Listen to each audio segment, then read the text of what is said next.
science and research, China has started listening to the aurora.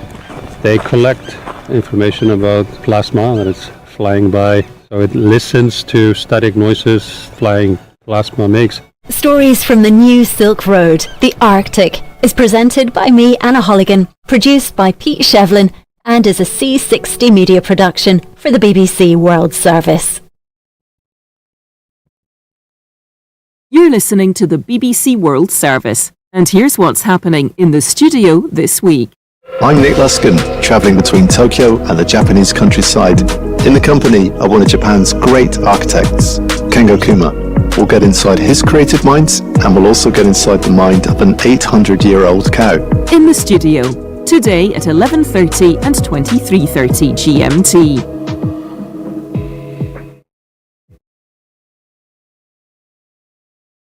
At bbcworldservice.com, World Questions with Johnny Diamond. I'm in Lusaka, the capital of Zambia. This is one of the most stable democracies in Africa, and it's resource rich. It's also one of the poorest nations in the world. Zambians will put their politicians on the spot. This is the BBC World Service, the world's radio station.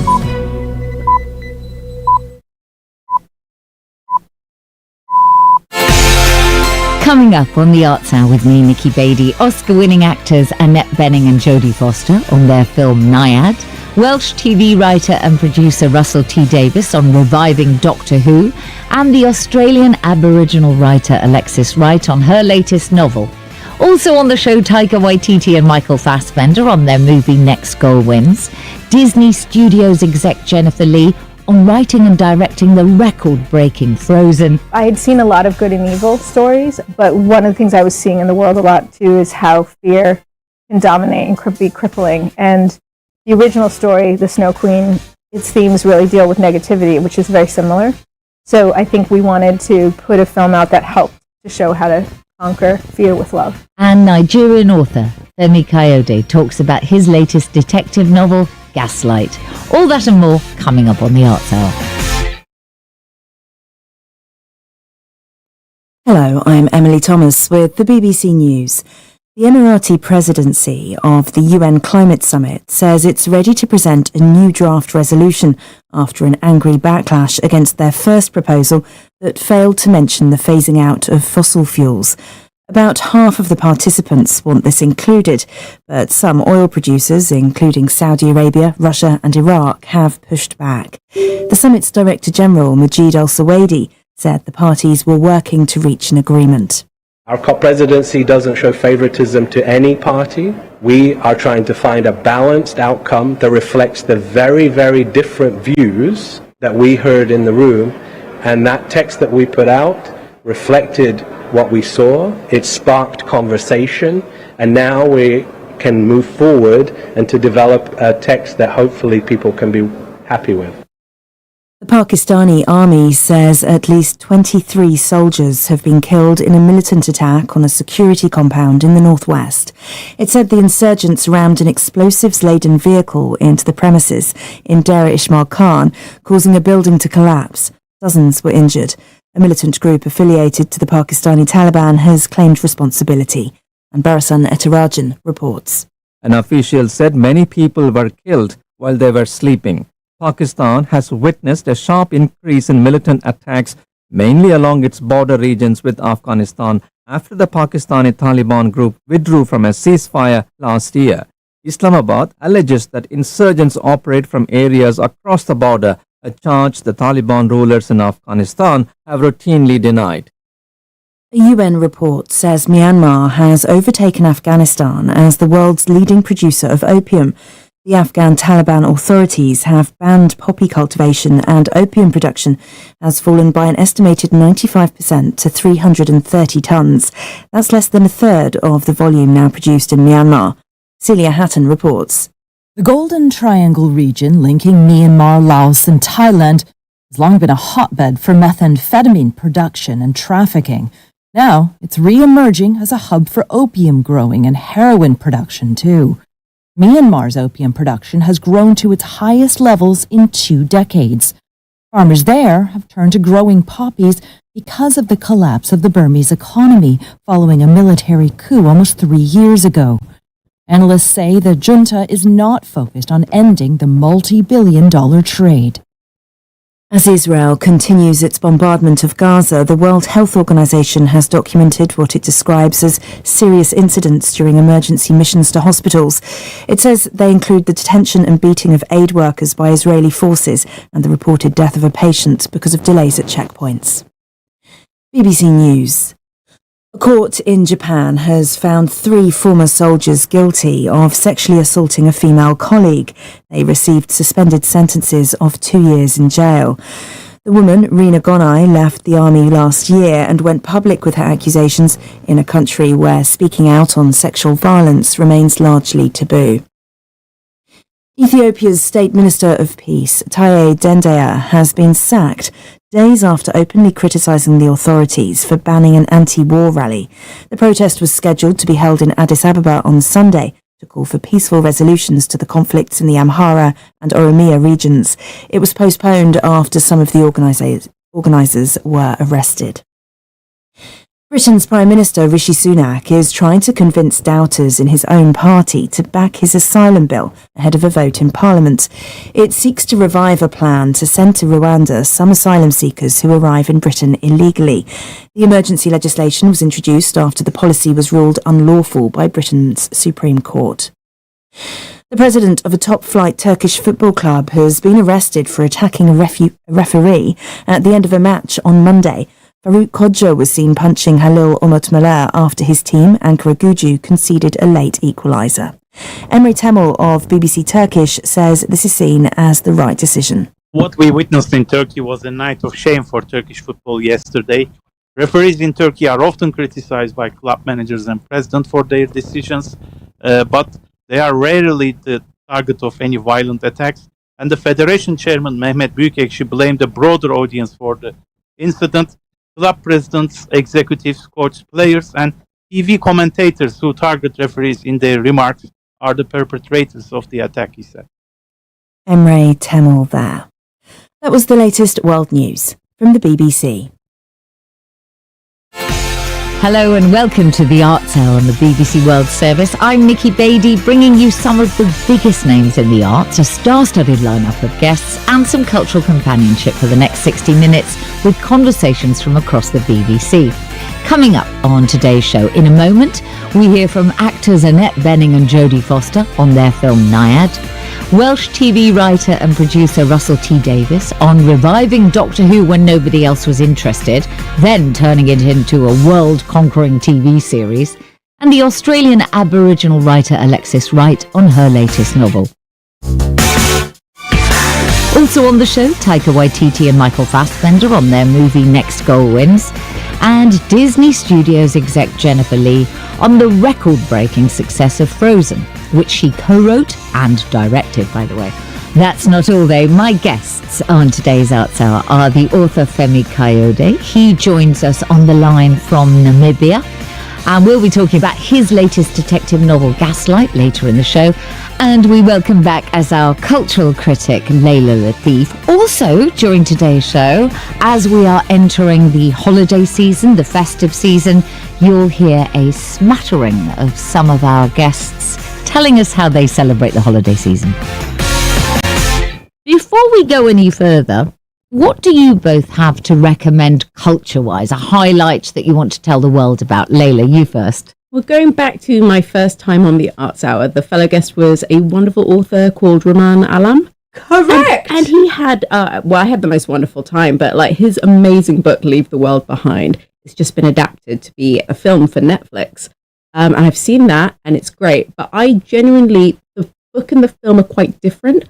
So I recommend going out and buying the book, reading it, and then watching the film, because you're going to get completely different things from both properties. And, you know, it's a fantastic book, and it's a really fun film. I'm so glad that you remembered that and highlighted that. And the film stars... Yeah, Julia Roberts and Mahershala Ali. It's, What's not to like? Femi, what about you? Do you have a cultural highlight you want to tell the world about? Lessons in chemistry. no doubt for me. I love the book. And I'm yet to watch the series on Apple. I think that it is such a beautifully written book, and I love the almost magical realism part of it. I love the message that it has, and I'm yet to watch the series on Apple deliberately because I'm keeping it for Christmas, holidays. So yeah, Lessons in Chemistry, that's the one that I would love to recommend. Well, I've done it the other way round. I am watching the series. I love Brie Larson in it. You're going to have a good holiday season of viewing. Thank you both so much. Oscar-winning Hollywood actors Annette Bening and Jodie Foster star together in the film Nyad. The title of the film comes from the American long-distance swimmer Diana Nyad, who first caught the public's imagination in 1975 when she set a new record for swimming around the Isle of Manhattan. At 28 miles, that was a mere warm-up for her next big challenge 3 years later, swimming non-stop from Cuba to Florida, an attempt she was forced to abandon because of bad weather. The film catches up with Nyad, played by Annette Bening, over 30 years later as she turns 60 and decides she's going to try it again, a decision which pitches her against adverse tides, deadly box jellyfish, sharks, and later quibbles about whether the rules were followed to the letter. Her trainer and best friend Bonnie is played by Jodie Foster. The BBC's Tom Sutcliffe spoke to Annette Bening and Jodie Foster about the film, beginning with how much Annette knew about Diana Nyad before taking the role. Diana Nyad was a pretty regular presence on NPR in America, and she was a commentator and a sports commentator, and she would weigh in on ethical questions and just always had this very strong, intelligent take on things. So I remembered her from that. But that was really my only reference before they came to me with this incredible story about her deciding at age 60 to do the marathon swim that she had failed to do when she was in her 20s. And her big dream was this crazy swim from Cuba to Florida. So that's what our movie's about, is her obsession with this swim and her friendship with her bestie in the whole world, Bonnie Stoll, who really, it was Bonnie that allowed Diana to kind of make this dream come true. But it's a story about their friendship and this crazy swim. And Benning, you had to inhabit the body of a woman who swam 103 miles at the age of 60. So what was that like? Did you get tips on style?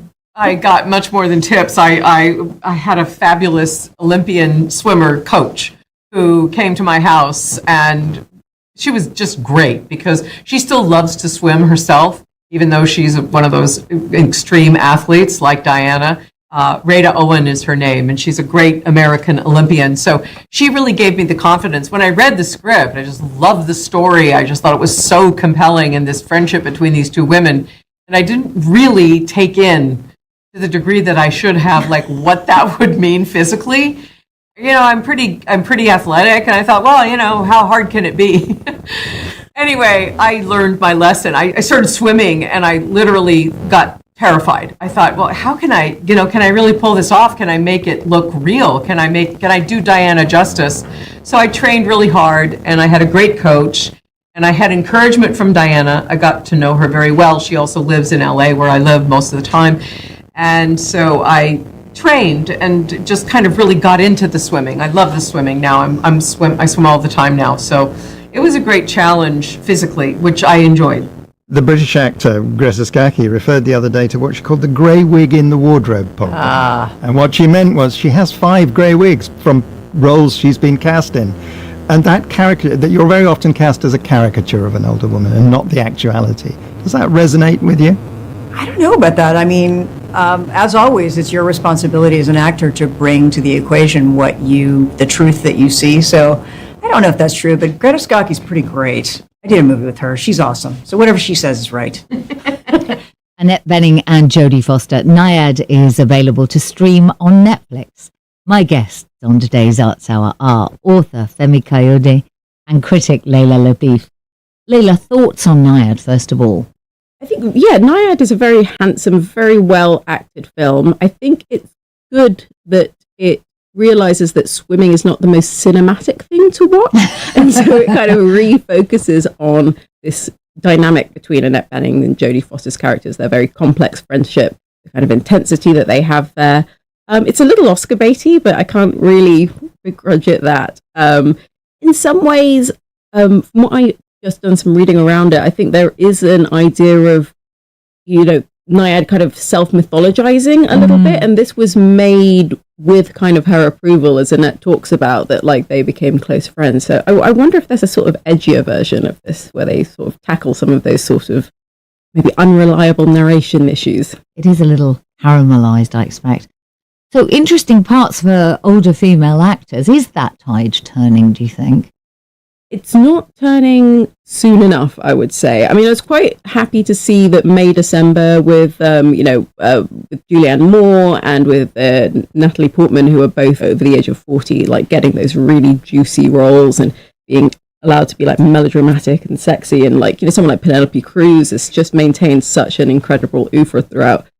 I mean, I hope so, but I just worry that we still have this strange trend with like a Furiosa. Like Charlize Theron was so incredible in that role that we automatically made a prequel rather than a sequel, and we casted a woman in her 20s, which, it's a bit disheartening. So true. Femi, you've written for primetime TV shows.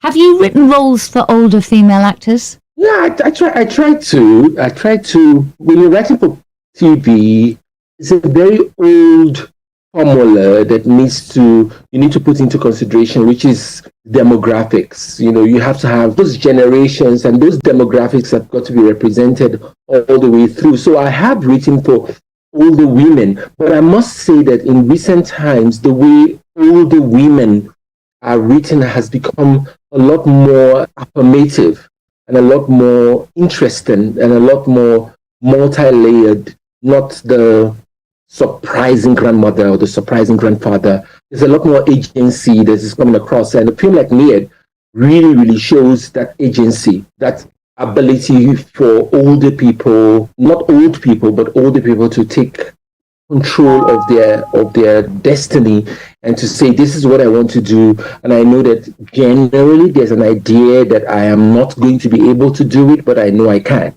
Thank you. To the first of our guests telling us how they celebrate the holiday season, the Australian filmmaker, Oscar-winning filmmaker, Baz Luhrmann. We have a house in New York, but we fall in love with the Gold Coast, the Goldies we call it in Queensland. And sometimes we are in our place in Paris because I have Siam's large French family. So we sort of take turns. But one thing we do is because Siam, my kids, and we all love a good costume.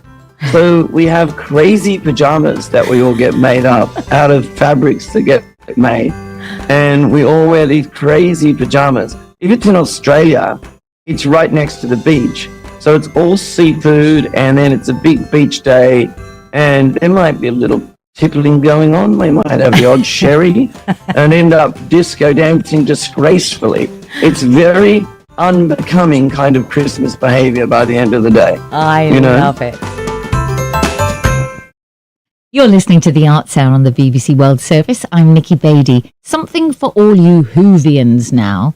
Doctor Who is a cult British sci-fi TV series which began on the BBC in 1963, bringing us the adventures of a Time Lord called the Doctor. He's an extraterrestrial being who appears in human form and explores the universe in a time-travelling machine known as the TARDIS. The idea of a regenerating central character has meant that the series could have an infinite number of iterations. There have been 13 Doctor Who's since the series began. On the 60th anniversary of Doctor Who, the BBC's Joe Wiley spoke to Russell T Davies, the Welsh screenwriter and television producer who rose to fame with his groundbreaking series Queer as Folk and is credited with Doctor Who's revival in 2005 after a 16-year hiatus. Doctor Who was so unpopular at the time. The BBC were delighted. We thought we'd have to pay a lot of fortune for the rights. They go, no, have it. Play these clips. And then we had K9 came into an episode. And weirdly, that actually set up the return of the show because it connected my name with Doctor Who. So at that kind of drama level, so my name was linked. And then something magic happened. Jane Tranter, who's now, bizarrely, the head of Bad Wolf and the executive producer of Doctor Who, then she was controller of fiction at the BBC. She had worked on Doctor Who in the old days, And she loved it. She loves fantasy, Jake, so she wanted to bring it back. We ended up in the same room. She was there, I was there. My lovely producer, Nicola Schindler, said to her, really, you should talk to Russell about Doctor Who. He really, really means it. And all came out of a party. It all came out of networking. You think networking doesn't work, but there we were at a party. And it happened. And it turns out Russell was pretty much born for the role of Doctor Who showrunner. My mum was very good.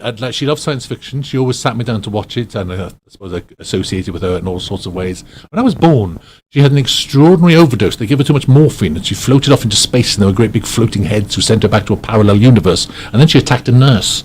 And so I think I was, how much of that chemicals were going on in my system? So I think I was kind of born in a science fiction miasma. She was literally floating in space. That's where she believed she was. So I think from day one, I was kind of floating in the ether slightly. On the 26th of September 2003, almost 40 years after the Doctor had first opened the doors to his TARDIS, an announcement was made. Great news for anyone worried about the future of the planet. After a period of invisibility, Doctor Who is back. I remember when it was announced we were bringing Doctor Who back, the newspapers were naming people who weren't even actors. Was alarming. That genuinely made you sit there and think the reputation and the memory of this program is in a state. So we knew we had a lot of work to do. So we instantly knew we'd have to go for a big name, never guessing you'd get someone as serious and profound, truly brilliant as Chris Eccleston. I mean, that was the greatest miracle. And I remember that being announced, and that overnight overturned everyone's impression of what Doctor Who was going to be. Within the industry, suddenly with Chris behind us, you could phone up agents, you could phone writers' agents, and suddenly the whole thing had gone up a few gears. Suddenly people were more interested in it. If you're trying to book Penelope Wilton, for example, to come into the first series, it's like they knew this was a Chris Eccleston show, and that improves everyone's standards, and trying to meet his standard was phenomenal. So that was a great moment. Yeah, good Lord, the moment he said he was interested, that was it. Writer and producer Russell T Davies on 60 years of Doctor Who. My guests on today's Arts Hour are critic Leila Latif and author Femi Kayode. Femi, are you a Doctor Who fan? I have no idea, and I'm so grateful for your introduction, to be honest.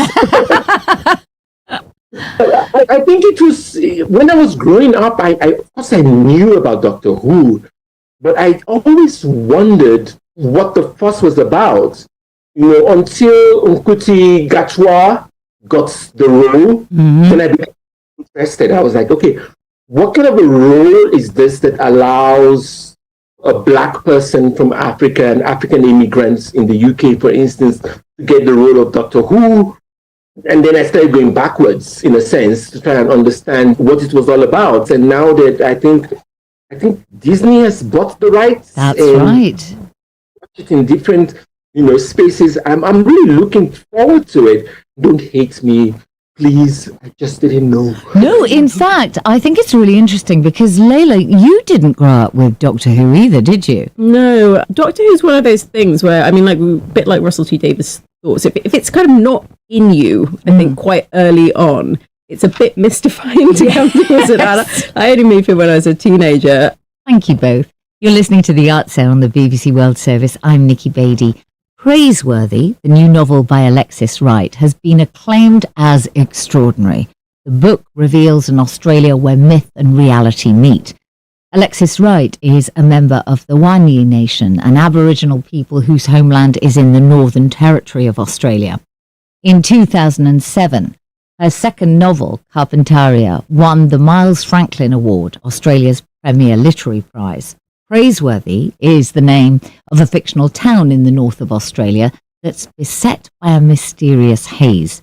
It's over 700 pages long and features a cast of characters, among them the Steele family, headed by Corsman Steele.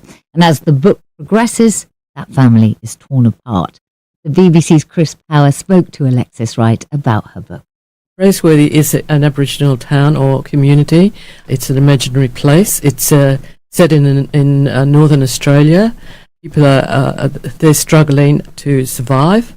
There's a haze, an ancestral haze that has settled on the town, and it doesn't go away. It stays there for years. It's like a cranky ancestor that is refusing to go away. It's caught up in global warming catastrophe that's hitting the world, and it's not happy.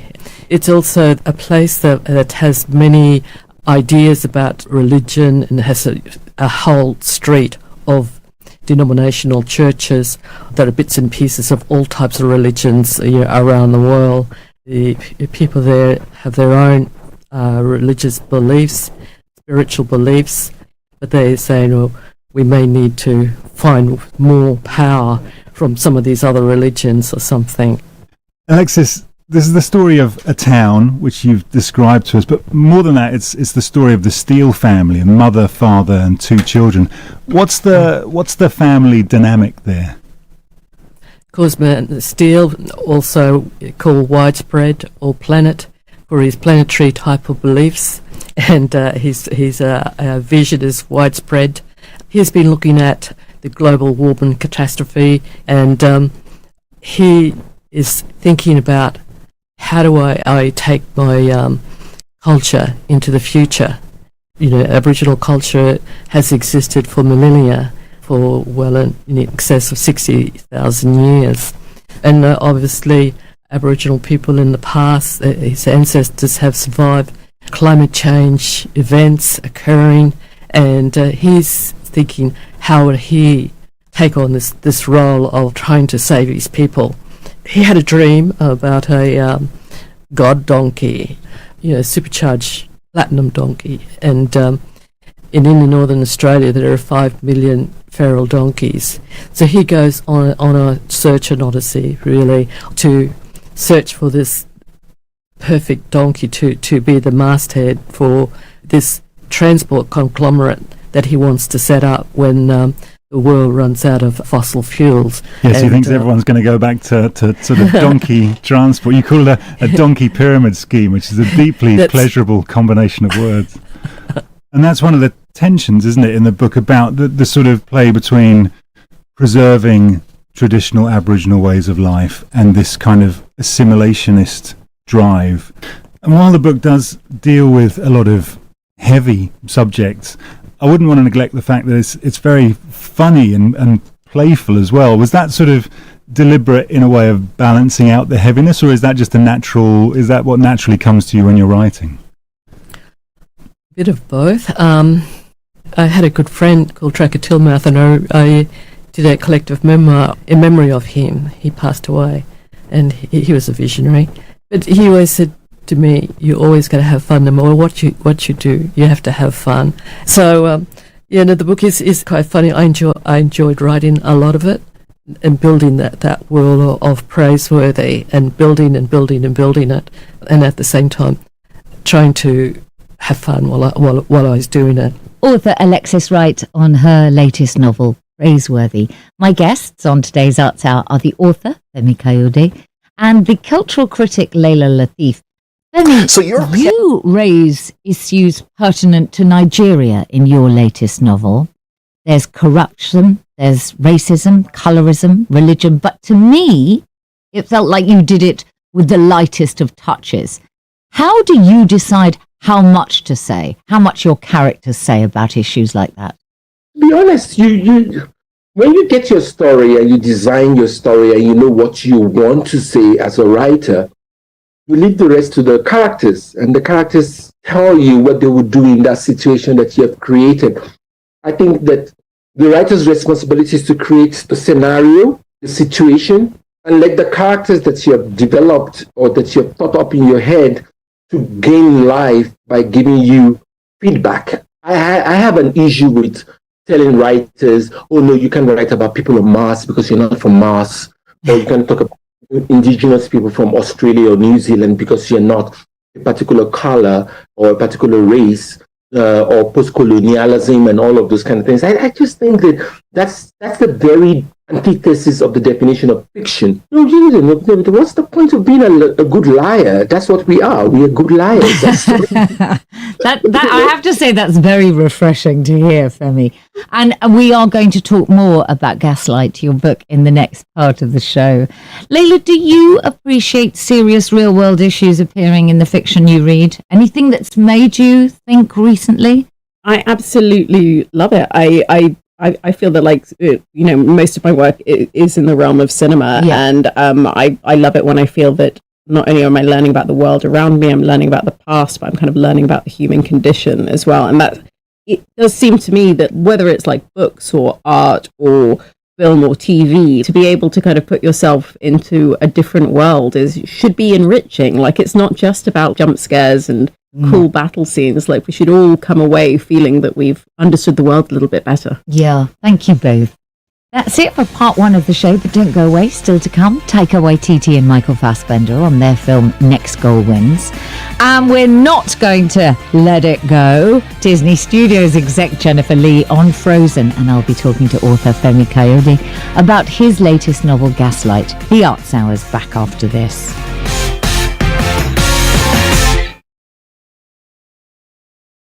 This is the BBC World Service, and Cindy Sue is meeting 2 young Taiwanese voters to find out what they think about the relationship with China. Rising tensions between the island and the mainland have raised worries across the globe. China has launched another major military exercise around Taiwan. There are fears that the world could see another war break out. So as the presidential election approaches, Taiwanese people like Dennis and Shirley are preparing to make an important choice. If China want to fight, then I will fight back. You have to think, how can I keep Taiwan safe? They represent 2 sides of the debate. Dennis, the nationalist, keen for independence, and Shirley, the more moderate figure, seeking stability and compromise with China. They've allowed me to follow them, to understand the challenges they face. Taiwan's Balancing Act, Saturday at 12 GMT, or listen now wherever you get your podcasts. Still to come on the Arts Hour with me, Nikki Beattie, New Zealand filmmaker Taika Waititi and Irish actor Michael Fassbender on their comedy movie Next Goal Wins. Often when we're depicted in films, Indigenous people are standing around on mountaintops playing flutes and talking to spirits and stuff, and we don't do that. Disney Studios exec Jennifer Lee reflects on her mega hit Frozen, and my conversation with Nigerian author Femi Kayode. All that still to come on the Arts Hour. BBC News with Emily Thomas. The presidency of the UN Climate Summit says it's ready to present a new draft of a final agreement after the first version caused anger by failing to mention the phasing out of fossil fuels. A small number of oil producers, including Saudi Arabia, Russia and Iraq, are opposing its inclusion. The Pakistani military says 23 soldiers have died in a militant attack on security near the Afghan border. A group linked to the Pakistani Taliban said its fighters carried out the assault in Dera Ismail Khan district. A United Nations report says Myanmar has overtaken Afghanistan as the world's leading producer of opium. Farmers there have turned to growing poppies because of the collapse of the Burmese economy following the military coup. Israel has continued its bombardment of Gaza with the main focus on Khan Yunis in the south. There's also been fighting in Rafah near the Egyptian border, where thousands of displaced Palestinians have sought refuge. In the occupied West Bank, officials say 4 Palestinians were killed during an Israeli raid on the city of Jenin. The Israeli authorities say they were throwing explosives at troops. The United States says parties involved in the conflict in the Eastern Democratic Republic of Congo have agreed to a 72-hour ceasefire. They include both the Congolese government and Rwanda, which has been accused of supporting the M23 rebel group. The Kremlin has condemned what it called interference by other countries in connection with the jailed opposition figure Alexei Navalny. The US has expressed concern about his safety after his team said it was not clear where he was being held. The president of the Turkish football club Ankaragücü has been arrested for attacking a referee at the end of a match on Monday. The referee was also kicked by the club's supporters. World News from the BBC. Welcome back to the Arts Hour on the BBC World Service with me, Nikki Beattie. All around the world. Here's a rapid recap of what you missed in the first half of the show. Oscar-winning actors Jodie Foster. Broadcasting live online. Nayad, Alexis Wright on her novel set in an Aboriginal Australian community, and the Welsh TV Hi writer guys, this is your friend Uruj from SendWave. SendWave is a money transfer app that is used by people all over the world to send money to their loved ones in Africa. With SendWave, you can send money to Ghana, Nigeria, Kenya, Uganda, and Tanzania. And the best part is, SendWave is absolutely commission-free. Our exchange rates are excellent. You can see for yourself by checking them out on our website. So how do you use SendWave? SendWave is an app that you can download onto your phone from the App Store or Google Play Store. The app is free to download. After downloading it, just open the app and enter your name, email, and phone number. That's it. You're good to go. Make sure you use the promo code SR. S for Starr, R for Radio. This promo code will give you £5 free credit to send to Africa on your first transaction. Your money will be delivered to your recipient within seconds. Feel free to call me on 0749 7377 647 at any time. I'll be happy to tell you all about SendWave and help you in any way I can. Remember to use the promo code SR for £5 free credit. Medasse. Hi everyone, it's your girl BB Clement, the author of How to Go From Employee to Entrepreneur and the host of your weekly business show, BB Means Business, the show where we discuss everything you ever wanted to know about business but you were afraid to ask. How do I start my business? How do I raise the finance? How do I grow my business? Where am I going to find my customers? Join me every Tuesday at 1:30 p.m. on Starr Radio UK to get all the information and tips that you need to become a successful entrepreneur and become financially free. Remember, don't let life dictate to you. Rather, put your signature on life.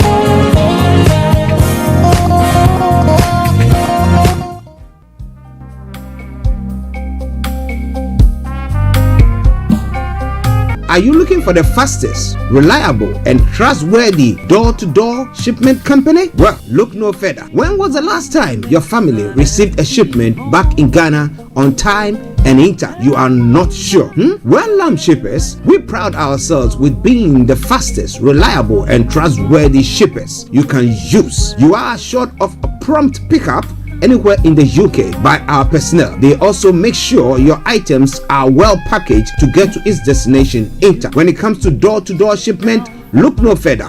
Well, Lamb Shippers, contact us on 07939009321 or 07498911820. Or you can visit our website www.welllamp.co.uk. You can also drop us a mail, info@welllamp@gmail.com. Well Lamp Shippers, fast, reliable, and trustworthy.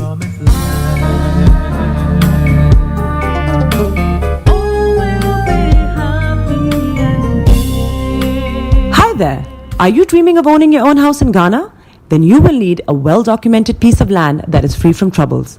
I highly recommend My Africa Property for any size of land that you will need.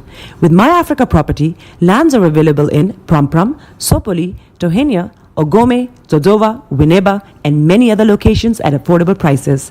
These locations are about an hour away from the airport, only 35 minutes from the motorway, 10 minutes drive from Central University College, 10 minutes drive to the beach, and close to Pram Senior High School and Ghana Men's Soccer Center of Excellence.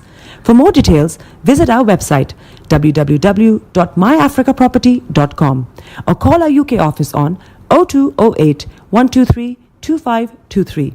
For our US and Canada offices, call us on +1 585 184 994145. You can also email us at ghana@myafricaproperty.com. Getting onto the property ladder has never been easy until now. Join us this and every Thursday from 7 p.m. to 8:30 p.m. live on the Property Hour Show on Starr Radio UK, where we talk to mortgage brokers, property developers, estate agents, landlord, tenant, property consultants on how to invest or get into the property business and make money. You can't afford to miss this. The Property Hour Show is your best source into the property industry. Tune in to On Point here on Starr Radio UK with Empress Regina every Monday at 5 p.m. GMT. Looking forward to your company. Hi guys, this is your friend Uruj from SendWave. SendWave is a money transfer app that is used by people all over the world to send money to their loved ones in Africa. With SendWave, you can send money to Ghana, Nigeria, Kenya, Uganda, and Tanzania. And the best part is, SendWave is absolutely commission free. Our exchange rates are excellent. You can see for yourself by checking them out on our website. So how do you use SendWave? SendWave is an app that you can download onto your phone from the App Store or Google Play Store. The app is free to download. After downloading it, just open the app and enter your name, email, and phone number. That's it. You're good to go. Make sure you use the promo code SR. S for Starr, R for Radio. This promo code will give you £5 free credit to send to Africa on your first transaction. Your money will be delivered to your recipient within seconds. Feel free to call me on 0749 7377 647 at any time. I'll be happy to tell you all about Sendwave and help you in any way I can. Remember to use the promo code SR for £5 free credit. Medasse.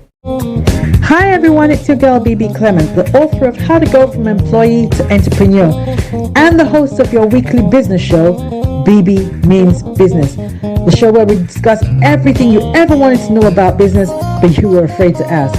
How do I start my business? How do I raise the finance?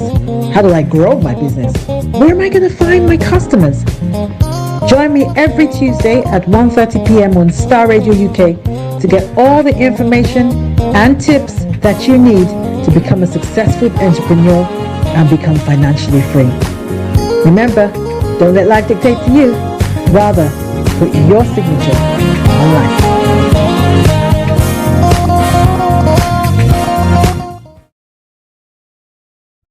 Live online.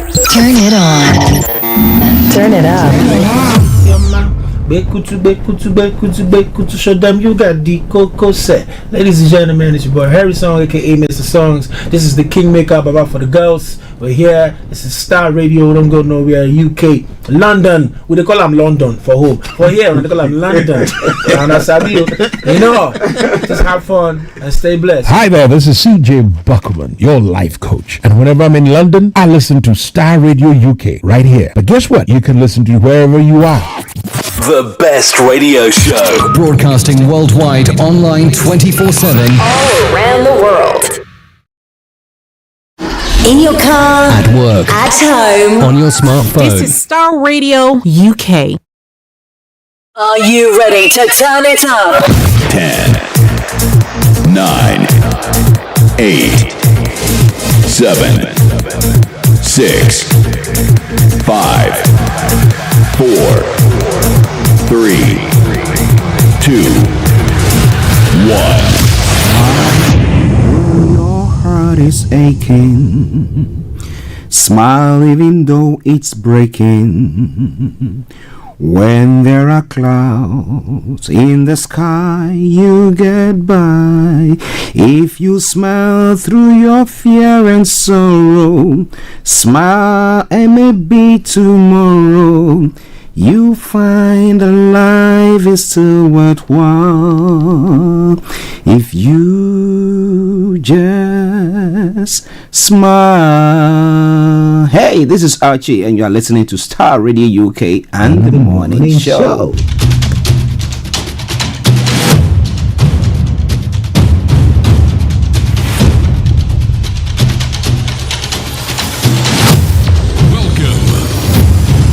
This is Starr Radio. This is UK. Starr Radio UK. This is Starr Radio UK. Welcome.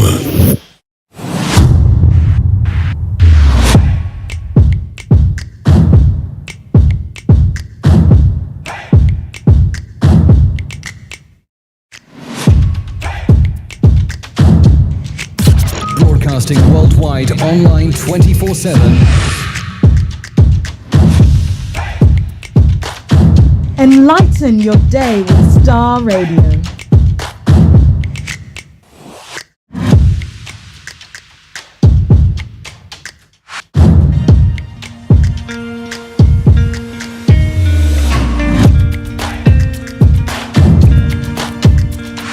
Starr Radio. Radio for the people, by the people. All of you makes my heart beat. You made it all. Welcome. Jesus, and that's what makes you great. You hold the world. Okay, let me say massive good morning, good afternoon, good evening, good dawn to you wherever you might be on planet Earth and those of you on other planets as well. We want to salute each and every one of you. So welcome to the Tuesday edition of the morning show. Today is the 12th day of the 12th month of the year 2023, so the 12th of December 2023. So how many days more for the big day? You will never change. Another 13 days. All right then. So Let me welcome you all to the greatest program in the whole wide world, as we say on this platform. But do me a massive favor, share the broadcast with your friends and loved ones and invite them to like our pages as well.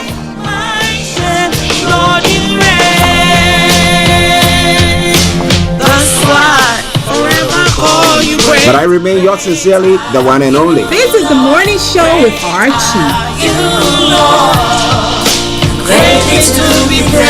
So from now to 12:30, when the program is brought to a close, I'm going to be your captain. I'm going to see to everything. But let me say good morning to my team, Mr.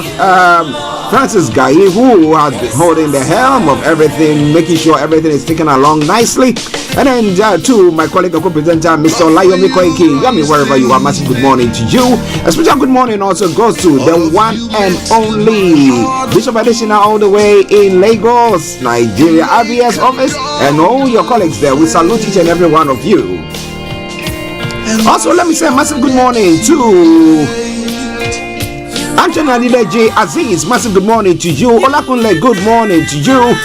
Rachel, massive good morning to you as well. A special good morning goes to Felix all the way in Aberdeen, Kojodi, Mr. Kofi Ali Abdul Yakin, Mr. Kenny Olsen, good morning to you. Casino all the way in Moscow, massive good morning to you and to every one of you who is listening to us this morning. Maybe it is your first time of tuning in to listen to us. I say welcome to the family. This is Starr Radio UK. This is the morning show. Greatly to be praised. Great are you, Lord. Great are you, Lord. Okay, so now we'll be having Mr. So by the way, our program, I'm going to bring you the quote for the day, the weather forecast will follow suit, then the travel update as well. And then we'll move on from there to have a look at some of the stories making the rounds across the globe. It's known as Global Trotting. We then continue from dance and exactly at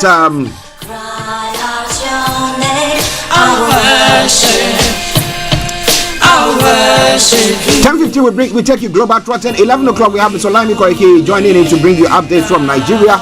And then we continue from there, and then exactly at 12:30, 12 o'clock the lines are open for you to add your voice to the discussion, and then 12:30 we bring the whole program to a close. But we'll be looking at all the stories as I do normally say, from archaeology to zoology and from Accra to Zanzibar. It's making the headlines. Be rest assured we're going to touch on it. But once again, let me say massive welcome to the program. Play in the background something from Edith Morrison, and it says, what makes you great? What makes you great? Share the program, the broadcast with your friends and loved ones. That makes you great, because I love you today for doing that for us as well. Jesus, and that's what makes you great. Okay, so now let's crack on. Let's look at the quote for the day. Yes. The hand that made me who I am. Same God now, yesterday, and forevermore.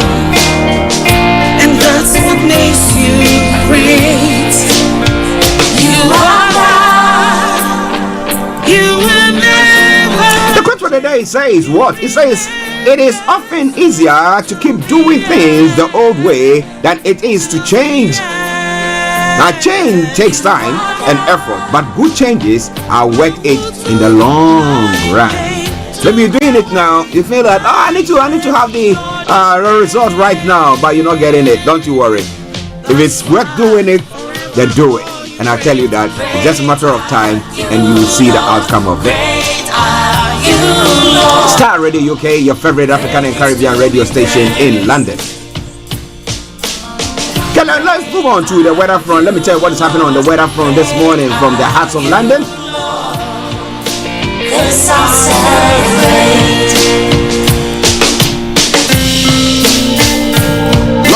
So when it comes to the weather front this morning, we're going to be seeing a cloudier afternoon with more frequent showers developing from the west, some heavier times, and this evening and tonight will remain largely cloudy with just the odd clearer break possible.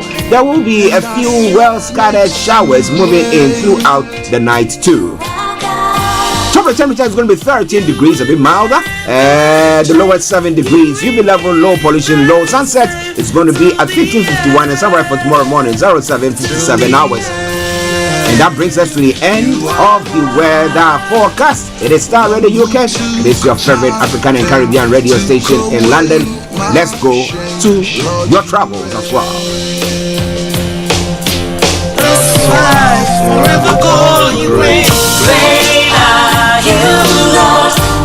This is Starr Radio.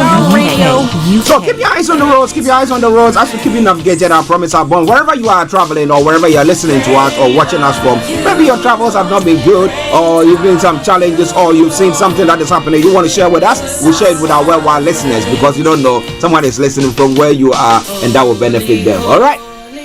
Okay, so on the travel this morning, on the underground here in London, the Central Circle lines have got minor delays. Hammersmith and City has got severe delays. We can avoid that. Do your best. That aside, all the others running good service. London Overground, DLR and London Tram is good service. Now, on the major roads in London, A316, North Circular A406 has got serious delays. Please avoid them if you can. On the riverbank this morning as well, the Woolwich Ferry is suffering a reduced service. That aside, all the others are running a very, very good service there. And then on the landing cable cars, good service there. But keep your eyes on the roads, keep your eyes on the roads as to keep you navigated. I promise our phone. Moving you straight to the final segment of the travel updates. That is the National Rail. On the National Rail this morning, First Transparent Express has got minor delays. Great Western Railway, minor delays.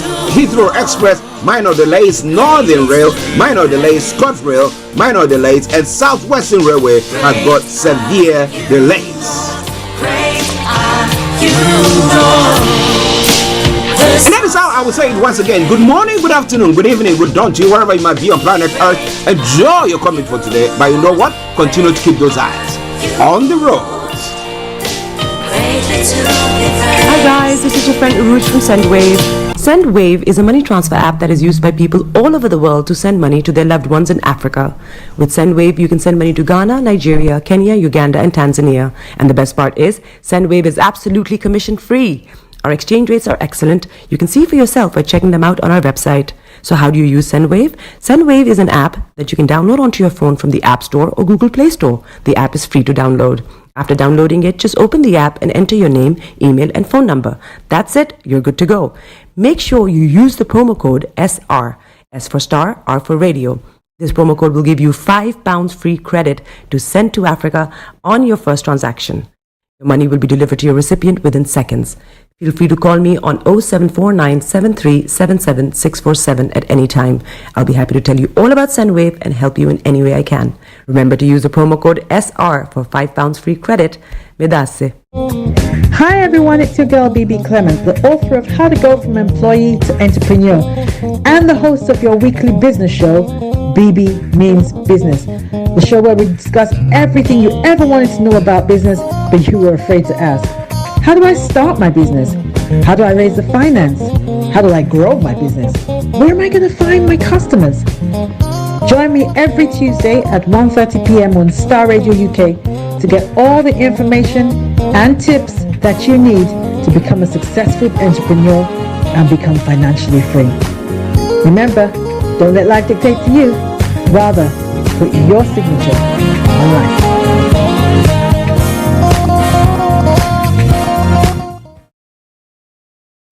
Welcome back to the program. This is Starr Radio UK, your favorite African and Caribbean radio station in London.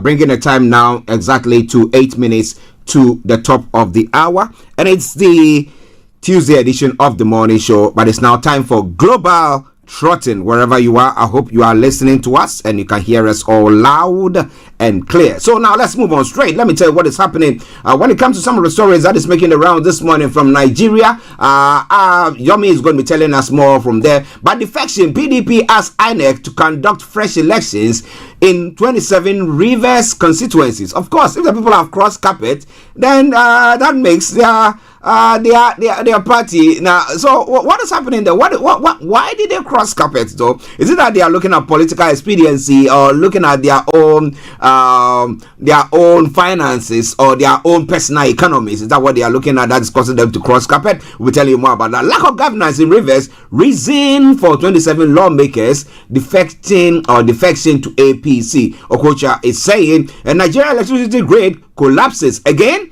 Really? Now, impact people lives. Shetima charges NCP, and Tinubu celebrates Osimhen Oshoala Nadozi for shining at CAF Awards.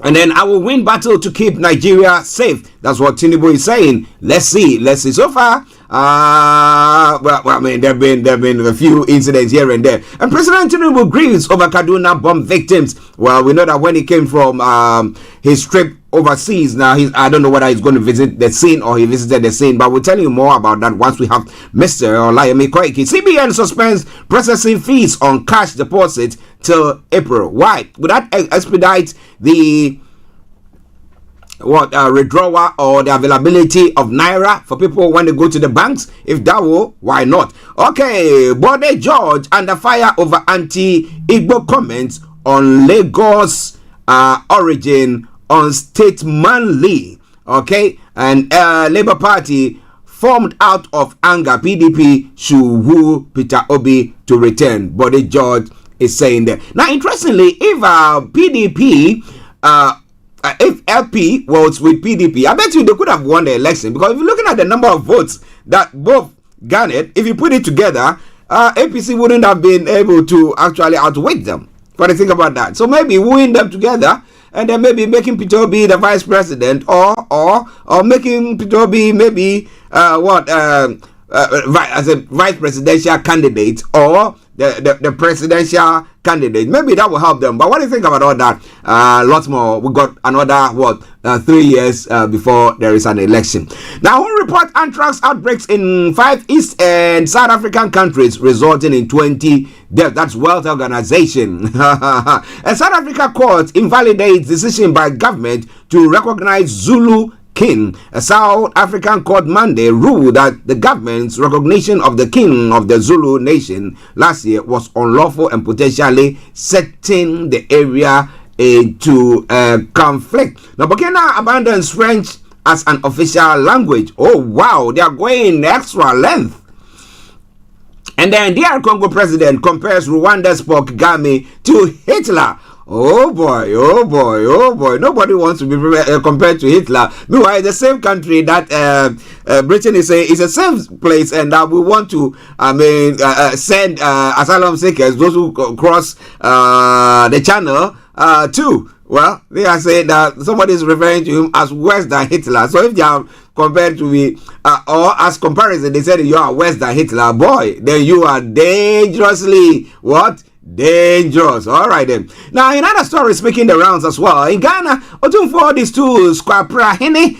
Yesterday I saw a video of that, and I was like, this Otunfo, I think it is unleashing his venom on these people, you know. But well, if it's the right thing to be done, why not? He's calling the shots. Okay, he has to put his out in order. So if that's what he's doing, that's cool. But Mahama leads in global info analytics online polls. But in Ghana, I don't know whether the polling has been right, but well, we got about another year before the elections, and when it comes to politics, a week is even enough time for changes to happen. So talk less a year. But wherever you are listening to us from, this is all coming away from Starr Radio UK, your favorite African and Caribbean radio station in London. In other parts of the world as well. Okay, we got intense Gaza fighting as U.S. urges Israel to put premium on civilian lives. A U.S. official says Israel can do more to protect Gazan lives, adding that Hamas also has a responsibility to protect civilians as well. And Israel tech billionaire hopes for peace despite daughter's killing. And then Turkish football on hold after club president punches a referee. I saw that video as well, and I was like, oh my goodness. Well, he punched him. Oh man. Okay. South African singer Zahara has died age 36. Zahara, known for her soulful voice and hit songs, Lonely Way, was once named a BBC 100 women on the BBC 100 women list. And 23 killed in attack on Pakistan Army base. An explosive-laden vehicle rams into a building which is being used as a Pakistani army base. Some of the stories making the rounds there. A Supreme Court asked to rule on Trump's immunity. Is he immune? Or are they going to say, well, with all that is done, he's not immune? Well, let me say good morning to my bishop, Apostle Hendrik Bruce. Now, when it comes to the UK front, Sunak seeks to defuse Tory revolt over a Rwanda bill. The Prime Minister is facing bigger challenge to his authority from his MPs over his flagship asylum policy. How would he stand if tonight they go to vote? Well, calls for police to examine mental health deaths. The campaigners in Norfolk and Suffolk says lessons are not being learned after thousands of unexpected deaths. Well, was it mental health? What happened to them? Women and children trafficked to UK to shoplift. Oh boy. A UK-wide shoplifting gang based in Scotland is funneling money to criminals in Eastern Europe. Wow. Okay. Starr Radio UK. And UK government offers 2.5 billion for Stormont to return. The package includes a lump sum to settle public sector pay claims and allow overspends to be repaid. This and a lot more going to be coming your way, but this is all coming your way from Starr Radio UK. Let's enjoy this tune, and then I will be back with you. It's one that I've fallen in love with, and let us enjoy that one. And we'll be having Mr. Olayomi Koiki after that music. So stay tuned. Enjoy. Faithful, come on, you faithful to Bethlehem. Come on, you faithful, come on, you faithful, come on, you faithful. Everybody, lift your voices. Come on, you faithful, come on, you faithful, come on, you faithful to Bethlehem. Come on, you faithful. Sing it one more time. Come on, you faithful. Come on, you faithful. Come on, you faithful. Come on, you faithful to Bethlehem. Somebody say, come on, you faithful. Come on, you faithful.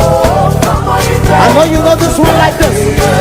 Oh, come, all ye faithful. Lift it up, say, joy, joy. Oh, come, you say, come and behold it. Come and behold from the King. Oh, come. Somebody shout it. Sing it like you mean it.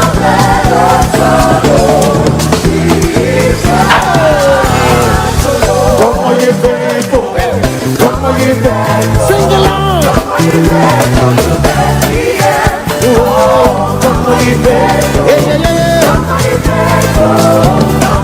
One more time.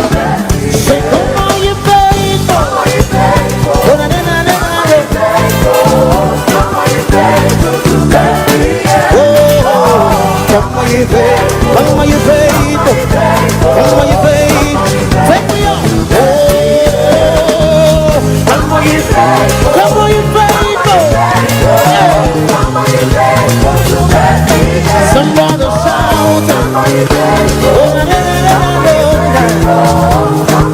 You know the song. Variety, music. Variety, you serve. Variety, variety.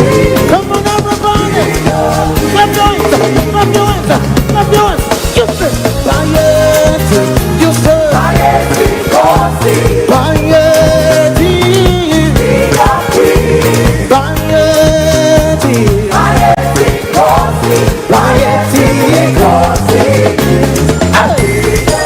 Somebody shout, somebody dance. Everybody, you say, ooh, get my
you.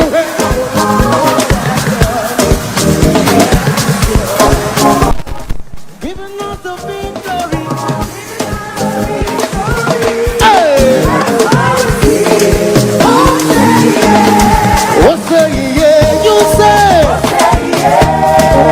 John Amigo. Oh, say yeah. John Amigo. Bata bata.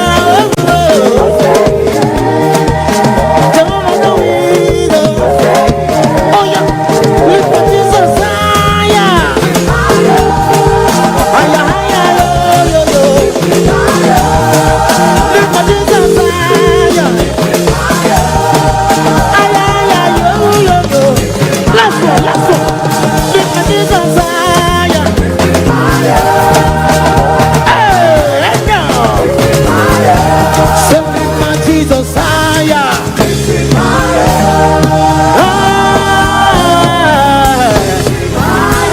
lift up your praise.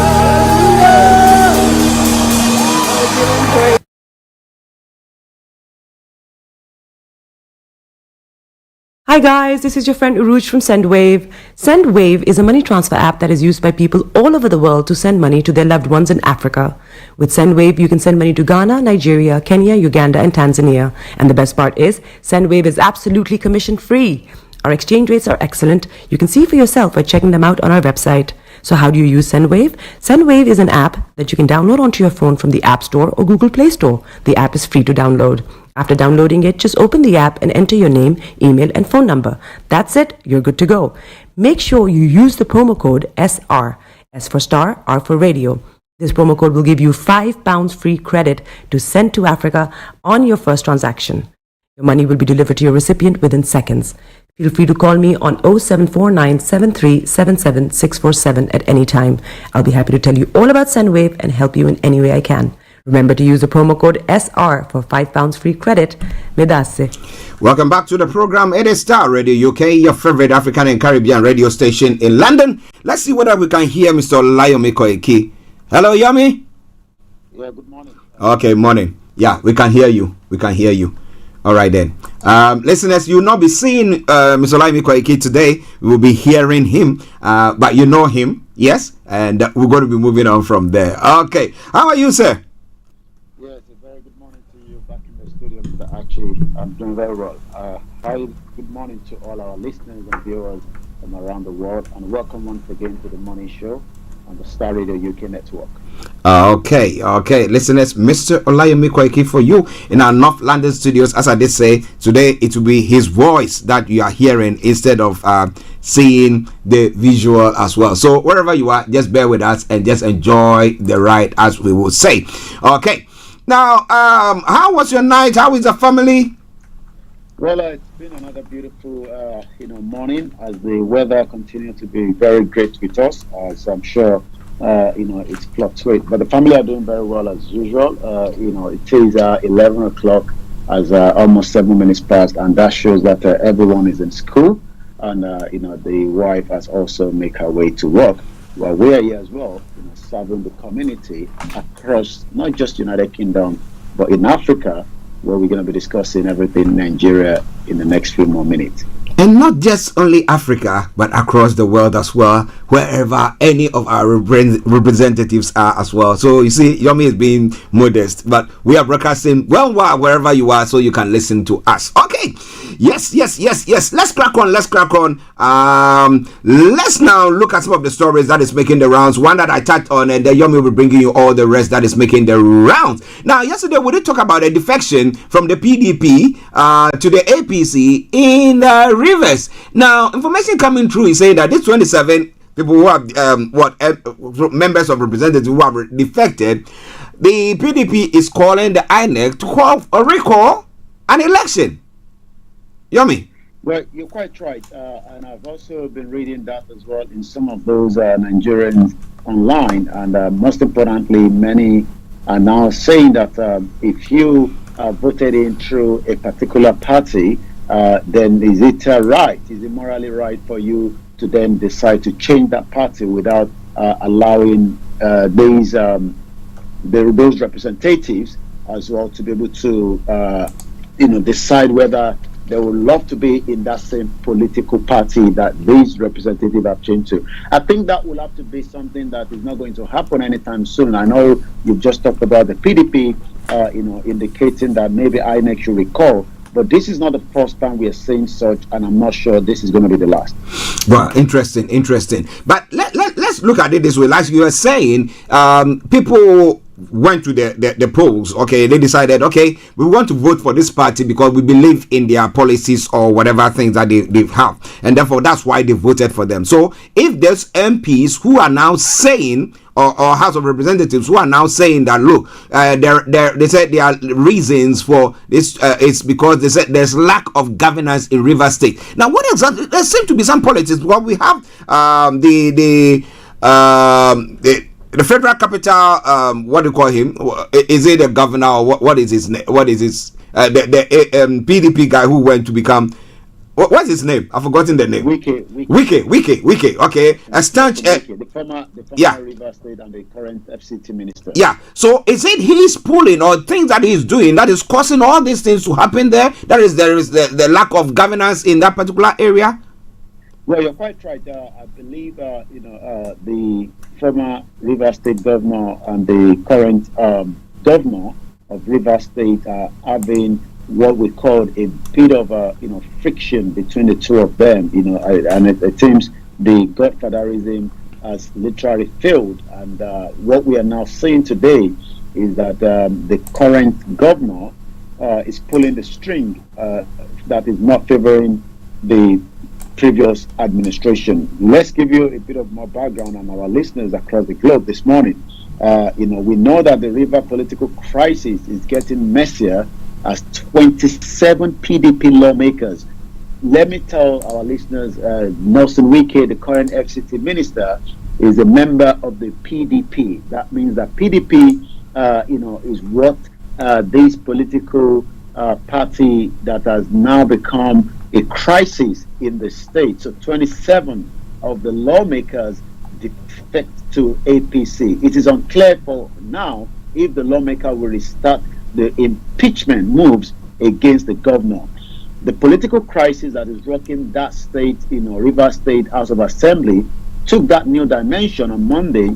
Out of 31 lawmakers in the state defected to the All Progressive Congress. The defected lawmakers cited division within the People's Democratic Party as one of the reasons for their defection. In the video that went, yesterday, waving APC flag and chanting "Your mandate we shall stand," the campaign song of President Bola Tinubu. The defection comes just about 2 weeks after the former governor of the state, who is also the minister of FCT, Nelson Wike, told reporters that 27 lawmakers in the state were opposing the state governor, Simalia Fubura. The question, I think, what is going to happen now is that that state is an oil-rich state. Is a very, very oil-rich state. But it seems that what they are planning to do is to impeach the current governor, Fubara. Because I remember that Wike was do it through the PDP as a lawmaker, able to pull it through as an APC member. Okay, listeners. Well, it's all coming your way from Starr Radio UK, and we know that we bring you everything that you need to know, and it is updates from Nigeria with Mr. Olayomi Koiki in our North London studios. But today you are not seeing him; you can only hear his voice. Don't you worry, he's well and good there. All right. Okay, so just bear with me whilst he does that for us. The technical team are trying to see whether we can put his image there as well. But now, let's move on to one other story that's making the round before I hand things over to you. Now, the president is back in town and he's now sympathizing with victims of the Kaduna bombing. Has he visited the place? Has he visited Kaduna, or he was just saying that from the federal capital? Well, you're quite right. The President Bola Ahmed Tinubu, is now pledging continuous support for the military in safeguarding, Nigerians. Also, the President visits Shehu of Borno, promised better counter-terrorism measures after the Kaduna carnage. Let's go through that a little bit. this morning at 14 minutes past. President Bola Tinubu returned back from the climate summit in Dubai. But while he was there was almost 150 innocent Nigerians that were bombed at Tudunbiri that eventually become a tragic event. But it seems that President Bola Tinubu also said that this event was designed by God, whether many Nigerians agree with that as well. Wow. He also pledged continuous government support for, most importantly, the welfare of the serving personnel and their families. Also, the president talked about making sure that similar situation like what we saw will probably not happen again. So President Bola Tinubu says he will continue to provide the military with the necessary support to keep the troublemakers of the nation at bay. Not too sure who are the troublemakers, but again, could it be the terrorists he's talking about, or who else is the troublemaker? He is actually speaking at the 2023 Chief of Army Staff Annual Conference that took place in Maiduguri, Borno State on Monday. The president said he will continue to provide all the support to ensure the security of lives and property. Tinubu also acknowledged Nigeria's army commitment to national security, asked the army to remain non-partisan but vigilant in upholding democratic principles as guardian of constitutional order during elections. Wow. It's quite interesting what the president said, and especially bringing the religious bit into it, saying that, this can be is the doing of God, so it was designed by God. But somebody is saying that, look, somebody had made a mistake and had, detonated a bomb on innocent lives, and you say, oh, this is God. And that is what is happening with Africa. Whenever there are issues like that we need to address. So like let's take a typical example of what is happening here. That yesterday we had a certain prime minister in the COVID inquiry that is going on in central London. We've had the former prime minister, we've had some ministers or secretary of state and stuff like that who have all appeared there. Now, we do this so that we can know that those who wronged, at least if you are not, pursuing them or charging them, at least lessons will be learned. But the way the president spoke, that means that people just have to take it like that. When things happen to us, when you know that somebody's been given awarded a contract who's supposed to build a bridge and does not build a good bridge because they took some money out and the bridge collapses and people die. And we say, oh, this is the doing of God, so let's just leave it. So what lessons do you think is going to happen? And do you think that people, the military, we're not saying that they should go about after all the military. No. But the personnel who were in charge, who detonated it, who gave them the instruction to go on, who said, yes, press the button. The most important thing is the president's statement has generated so much controversy, especially we blame God for mankind. And yesterday I actually threw out the question to some of our audience that listen to us on the Starr Radio UK. Why do we blame God in Africa for everything? Is it God we need to blame, or the mankind? Because I believe that if there is, accident does happen, but we have to make sure that we minimize accident. But it seems that Nigerians and other African countries continue, to put the blame on the God. So whether it's the God of the Christian, the Muslim, or our local our tradition is the God that they're talking about, it seems that has really again backfire when the president, says that whatever happened, it should be something that we should accept the fate of God.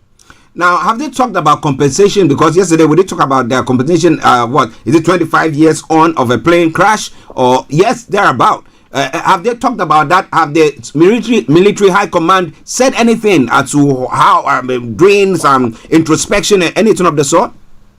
Well, we're talking about the 18 years anniversary of the Sosoliso plane crash that took place in 2005. Mm-hmm. I'm not even sure whether the president literally talked about it as well, as many Nigerians talked about it. Again, Amnesty International is saying that the Nigerian authorities are trying to cover up killings of civilians in Kaduna drone attack. We know that the Amnesty have literally, been talking about so many of the, atrocity that is going on in Nigeria. Also, the Sultan of Sokoto is now assuring victims of Kaduna drone attack will get justice. Okay, listeners, it is Star Radio UK. It is your favorite African and Caribbean radio station in London. Bringing the time now to exactly 90 minutes past 11. And Yomi has got some of the other stories, getting it all ready for us. Over to you, Yomi. Bring us some more. Well, it seems that the grid has actually collapsed again, and the question is, what needs to be done to make sure that the power grid, doesn't collapse, because this is having a big impact on the businesses and also the economy that is currently struggling. That is one of the headlines that we're going to be talking about. But custom is probing official that was captured in the video soliciting bribe from passenger at Lagos Airport. I mean, it's not the first time that these officials have become nuisance. That travelers that are going in and travelers that are coming out are also being asked for one bribe or the other, but sometimes they are not aware of now that the new technology that you can discreetly record and then post that on the social media. So the Nigerian Customs Service has commenced investigation into an incident at the Muritala Mohammed International Airport in Lagos, where an officer was observed soliciting 5,000 naira bribe from a passenger. That literally means that those passengers might even carry dangerous things and eventually leave the country. The National Public Relations Officer, Chief Superintendent of Customs, Mr. Abdullahi Maiwada, confirmed this in a statement today. According to him, this behavior has rightfully raised public concern, and the service is committed to ensuring full accountability. So we're going to be monitoring that as well. Nigerian government has officially confirmed another collapse of the national grid. Power has been restored in some part of the nation's capital as of Monday evening, but it seems like I said that the transmission company of Nigeria has on Monday confirmed another collapse of the national power grid. The nationwide outrage occurred in the afternoon, leaving power consumers across the country in a total darkness. Mrs. Moba also added that power supply has been restored to Abuja and few other areas. Abuja has already been restored. The question is, what is the reason why we are getting these power grid collapse? Today, the season marked the second collapse since the mid-September, when distribution firms, nationwide reported the unavailability of bulk electricity federal infrastructure. The new administration, President Bola Tinubu, has promised an improved power supply to Nigeria, touting its capacity to make a dent in a change that has stunned the country. It seems that we might be going into another university strike, as the ASU this morning is condemning low education budget, and they're looking into what they call a threat to strike. This is coming from the university across the country. We witnessed strikes in 2024, in 2022, almost close to a year, 9 months precisely. President Muhammadu Buhari could not engage with the ASU, and that literally means that universities were all shut down completely. But this time around, due to the small budget allotted to the education sector and poor remuneration, the Academic Staff Union of University have said yesterday, Professor Emmanuel Oshodeke explained that during the campaign and election earlier this year, President Bola Tinubu promised to increase the education sector to at least 15% or over. But similarly, the United Nations Educational, Scientific and Cultural Organization also recommend for member states 26% benchmark allocation for education sector.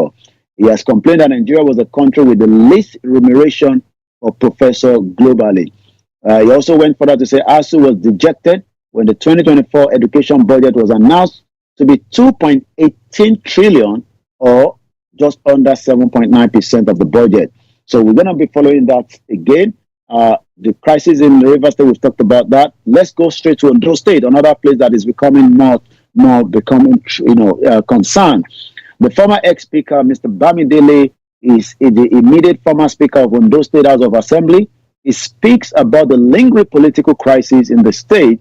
Ondo State is not settled currently. Things are not moving, coupled with the allegations and agitations everywhere, particularly among the members of the All Progressive Congress who are in government. What do you think is the question? Well, thank God for the recent meeting with President Bola Tinubu. The best thing that can ever happen to move Ondo State forward is that everyone should do his or her work as it should be done. The question is, what work will you do when some refuse to accept that the governor is currently not doing very well, and he needs to either resign to take full control. But all about the governor is not doing well, but he's holding on to when the next election happen in the state, and he might decide either to go on again or bring in somebody else that it will be someone loyal to him, just like Wike thought Kubera was loyal to him in the state until things fall apart. The sad news as 10 people died and so many have injured in another Lagos-Ibadan expressway crash. 10 persons have lost their lives while 7 others were injured in an accident that occurred in Kara Axis. Mr. Archie, that particular axis has been a death trap for as long as I know, almost 10 years now plus. And I'm not too sure why something is not done, and whatever needs to be done, either it needs to be done now so that we can save more lives as quickly. This happened today, Tuesday. The accident literally happened just about 5 a.m. involving an ash-colored Toyota IS bus and an orange-color truck. According to the spokesperson for the Ogun State Sector Command of the Road Safety Corps, Florence, the statement said the suspect cause of the crash was excessive speed. We talked about it just yesterday when we talked about the young Nigerian that died in Port Harcourt driving very fast when he called from his mother that Curtis were shooting sporadically in Port Harcourt, and 2 hospitals rejected him. He died just before he got to the third one. Sokoto PDP governor candidate files 9 grounds of appeal on the Supreme Court. There's a still tension. Election is done, but it seems that some governors are not still happy with the outcome of the election petition. This is still the Star Radio UK, the finest African and Caribbean radio station in London. The Sokoto State governorship candidate of the People's Democratic Party in 2023 general election, Saidu Umar, has filed 9 grounds of appeal against the judgment of the Election Petition Tribunal and that of the Court of Appeal at the Supreme Court. I'm going to come back again to the studio, and then we'll go and see what is happening around the world across the Nigerian social media space. Once again, gunmen adopt a cross-river monarch and likewise killed his aide. Wow. Listeners, it is Star Radio UK, a very sad story there. On our screen at the moment, Mr. Olayomi Koiki. As I did say earlier on here, we are not able to see him because of some technical issue that is going on from our North London studio. So just bear with us whilst we do so. But wherever you are, he's bringing you everything that you need to know pertaining to what is happening. Now, pertaining to our governor who is ill and decide to live in another state to run the affairs of the state. Now, the president has been told to get involved in it. Now, what has he said so far that they should get together? What is he saying there? Well, I mean, the president is trying as much as possible, to allow peace to reign by literally, coming in between, the governor and likewise, the governor supporter and also the supporter of the deputy as well. But like I said, seems that things is still not really working, even though the president is trying as much as possible to defuse the problem. Well, but are services going on? Are they getting services running or? Oh yes, I mean the services are going on. It just seems that those services are not directly from the governor, and that is something that most the citizens and some of the opponents are concerned that it is not the governor that is giving the directive. This directive is coming either from his wife or some other personnel close to the government.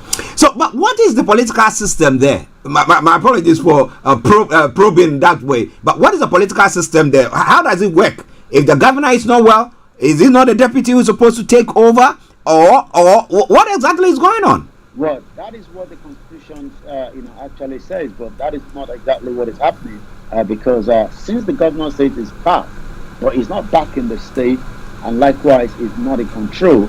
But he continues to say that he's back, he's currently in the country, and that means that no one will be able, to take him off on its position this morning. Okay, listeners, it is Star Radio UK. A lot more going to be coming away from there. But Yomi, a quick one from here. The CBN has suspended processing fee on cash deposit till April. Now the question is, will that help? Because people were saying they're going to the banks and they were not getting the monies. Now, with this action by the CBN, is it going to help them get the money that they want or they need? People getting their money for Christmas and all their businesses that they want to do?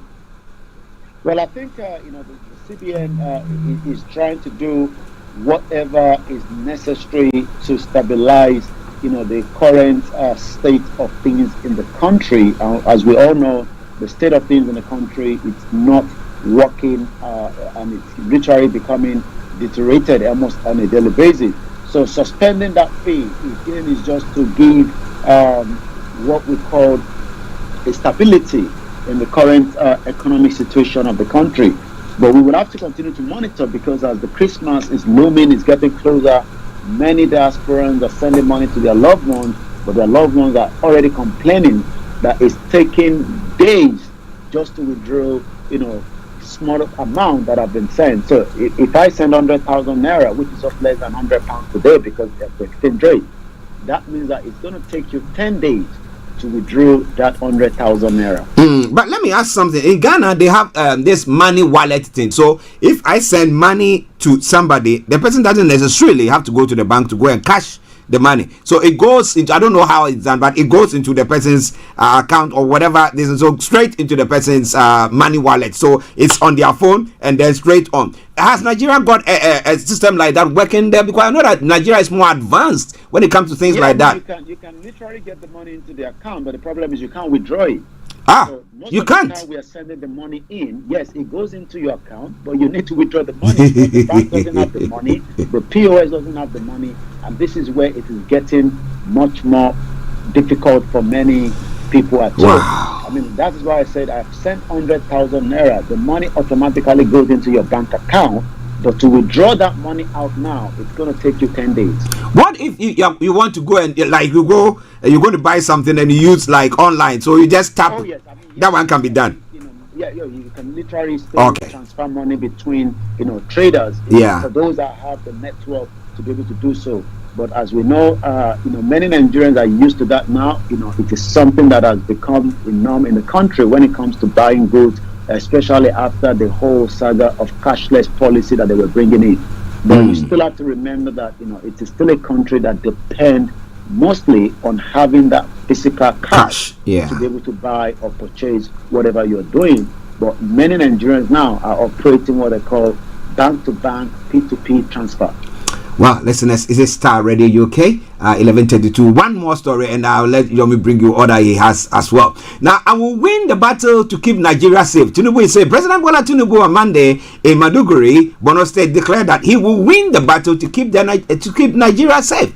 He therefore assured that he will continue to work assiduously and provide the military with the necessary support to keep the troubles of the nations at bay. So, in line with what happened and this earlier story that we brought pertaining to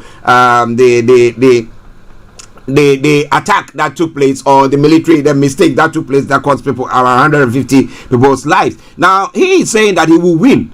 Now, but so far we've seen that insurgency and all those things are on the rise. So what is he going to do there? What has he said?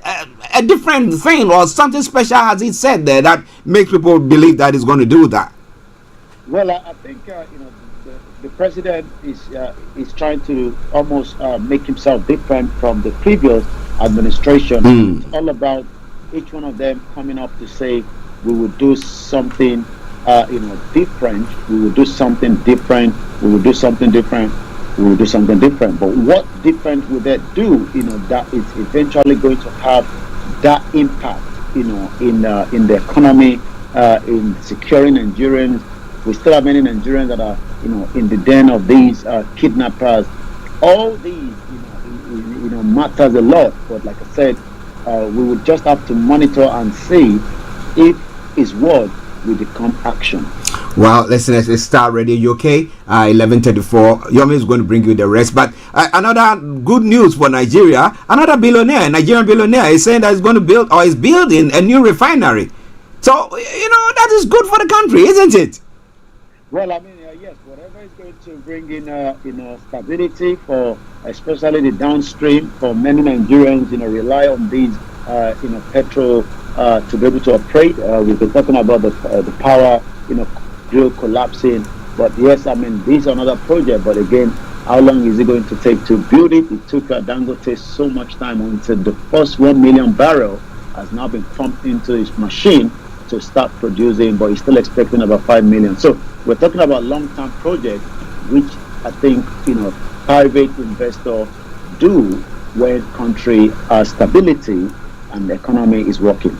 All right, listen at Starr Radio UK. Let's go to Yomi for the rest of the stories and what is happening on the social media platform. Over to you, sir. Well, we'll go straight to our social media handle this morning. There's a lot as I speak to you right now. Let me just release the soundtrack all the way from Ede in Osogbo, Osun State, where presently the 8 days prayer of the late mother of the mother-in-law of Chief Dr. Sunday Igboho, Mrs. Iyabo Adeshola, is currently taking place, and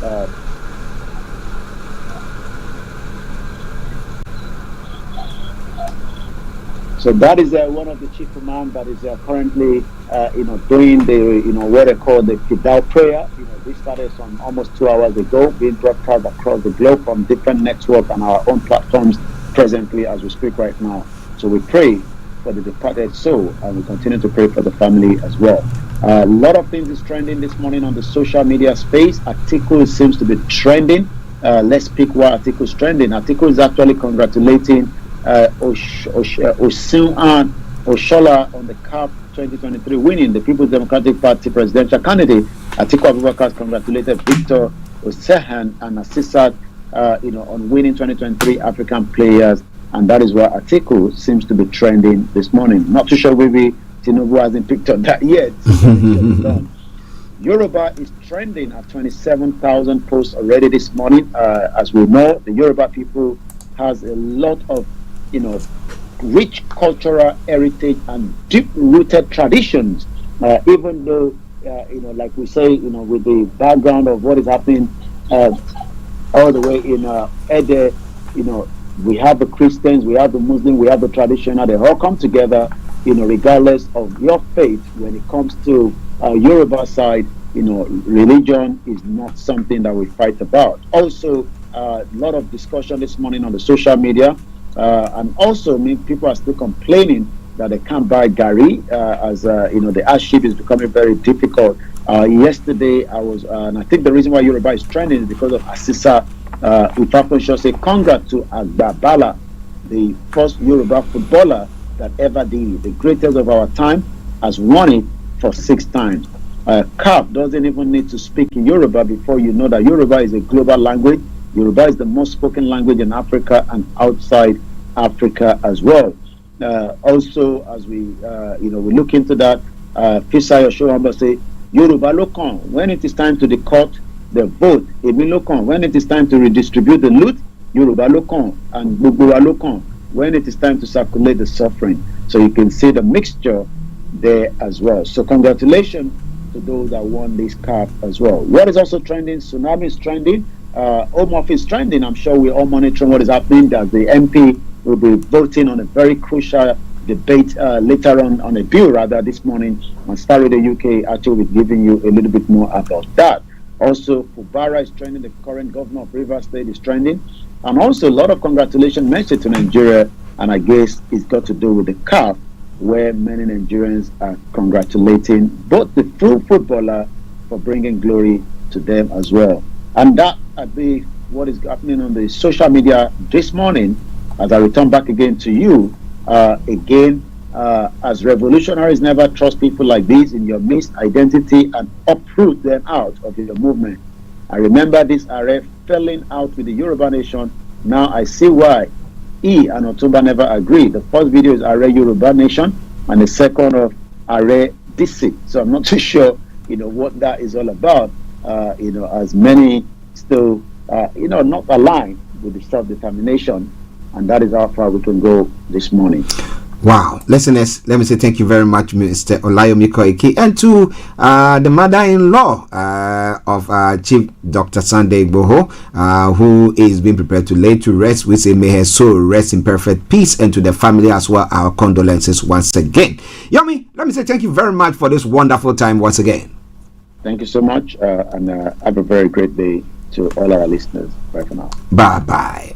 Okay, listeners, that has been Mr. Olayomi Koiki bringing you updates from Nigeria. But I'm going to be taking a musical break, and this is from the Lead City University, Ibadan, Nigeria, and it is a Christmas tune from them. So get yourself ready. Let's enjoy this Christmas tune. Rocket is a Yoruba Christmas medley. Let's Starr Radio. Okay, we'll bring you the best in everything. So enjoy it, and I'll be with you. Stay tuned.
live recording of the Christmas Carol that took place at the Lead City University in Ibadan, Nigeria. I hope it puts you in the mood. Christmas mood.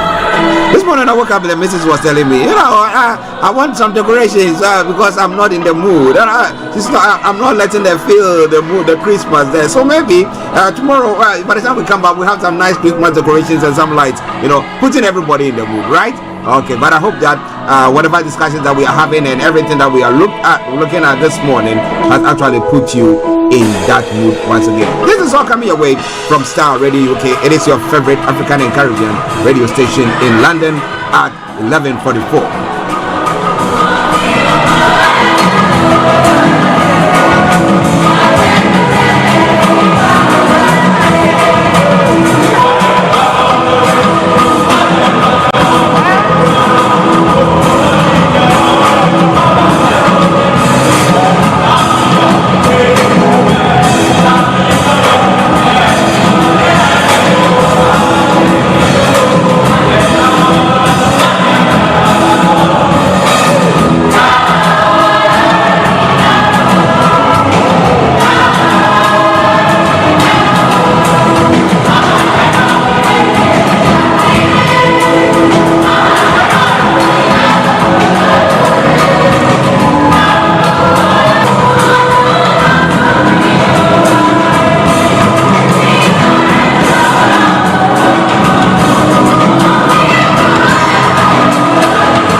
SendWave is a money transfer app that is used by people all over the world to send money to their loved ones in Africa. With SendWave, you can send money to Ghana, Nigeria, Kenya, Uganda, and Tanzania. And the best part is, SendWave is absolutely commission-free. Our exchange rates are excellent. You can see for yourself by checking them out on our website. So how do you use SendWave? SendWave is an app that you can download onto your phone from the App Store or Google Play Store. The app is free to download. After downloading it, just open the app and enter your name, email, and phone number. That's it. You're good to go. Make sure you use the promo code SR, S for Star, R for Radio. This promo code will give you £5 free credit to send to Africa on your first transaction. Your money will be delivered to your recipient within seconds. Feel free to call me on 0749 7377 647 at any time. I'll be happy to tell you all about SendWave and help you in any way I can. Remember to use the promo code SR for £5 free credit. Medasse. Hi everyone, it's your girl BB Clement, the author of How to Go From Employee to Entrepreneur and the host of your weekly business show, BB Means Business, the show where we discuss everything you ever wanted to know about business but you were afraid to ask. How do I start my business? How do I raise the finance? How do I grow my business? Where am I going to find my customers? Join me every Tuesday at 1:30 p.m. on Starr Radio UK to get all the information and tips that you need to become a successful entrepreneur and become financially free. Remember, don't let life dictate to you. Rather, put your signature on life. Welcome back to the program. It is Starr Radio UK. It is your favorite African and Caribbean radio station in London. Bringing the time now exactly to 12 minutes to the top of the hour. This afternoon exactly at 1:30, we'll be having BB Clement on BB Means Business, and we wanted to be part of it as she brings you some wonderful program for the Yuletide. So make sure your dials are logged on and you listen to it. It is a program that brings you everything that you need to know when it comes to business and how to start it and all. Okay, let me take this opportunity to say a special good morning also to it will be afternoon all the way in Cyprus, where we have our own HRH Linda Palian, and I hope you are doing very, very well, Linda. And Santua and Mr. Palian as well. I need to come and have some Christmas there. Okay, in Cyprus. All right. And so now let's move on to some other stories that is making the rounds. Starr Radio UK, your favorite African and Caribbean radio station in London. In other parts of Africa as well, some of the stories making the round this morning. World Health Organization reports anthrax outbreak in 5 East and Southern African countries, resulting in 20 deaths. Now, what exactly is happening there? Now, a total of 1,166 suspected cases had been reported in Kenya, Malawi, Uganda, Zambia, and Zimbabwe. So if you are in those areas, and you have to be careful when it comes to eating cow meat. Is that how they call it? Meat from a cow. All right, then. So that's very, very important. Okay. And in another story with tradition and modernity coming together. Now, a South African court on Monday ruled that the government's recognition of the King of Zulu Nation last year was unlawful, potentially setting off a new succession battle. The Pretoria High Court ordered President Cyril Ramaphosa to set up an inquiry into probe whether the tumultuous accession of King Misuzulu Zulu was done in line with customary laws. Now, following the death of his father, Misuzulu Zulu 49 was named in 2021 as monarch for the more than 10 million Zulu people living in South Africa. His traditional coronation had to wait 15 months until August 22, 2022, following a bitter feuding over the royal succession. Now, Misuzulu Zulu took over from Godwill Zwelithini, who died in March 2021 after a reign of more than 50 years. Zulu's older brother, Prince Makade, sought the ruling, which said the presidential recognition of the Zulu king was unlawful and invalid, and the recognition decision is hereby set aside. At a mega party in October 2022, Ramaphosa gave Misuzulu Zulu a giant framed certificate, officially recognizing him as the ruler of the country's richest and most influential traditional monarchy. King Zwelithini left 6 wives and at least 28 children. Misuzulu Zulu is the first son of Zwelithini's 3rd wife, whom he designated as regent in his will. But the queen died suddenly a month after her husband, leaving a will naming Misuzulu Zulu as king. Now, Zwelithini, his first wife, claimed to be the only legitimate spouse, but she failed to get a court order stopping the coronation of the man whose name means to strengthen the Zulu people. Before Ramaphosa's state ceremony, Zwelithini's eldest son, who was born out of wedlock, filed an emergency lawsuit claiming he was the rightful heir. Brothers of Zwelithini also claim the throne for another contender. Now, South Africa's constitution recognizes traditional rulers and chiefs, and they wield significant moral authority. In July, rumors circulated that Misuzulu Zulu had been poisoned after the sudden death of a close advisor who died after ingesting a toxic substance. The king denied the claims. So what is the way forward? What is the way forward? The firstborn? Is that what the tradition says?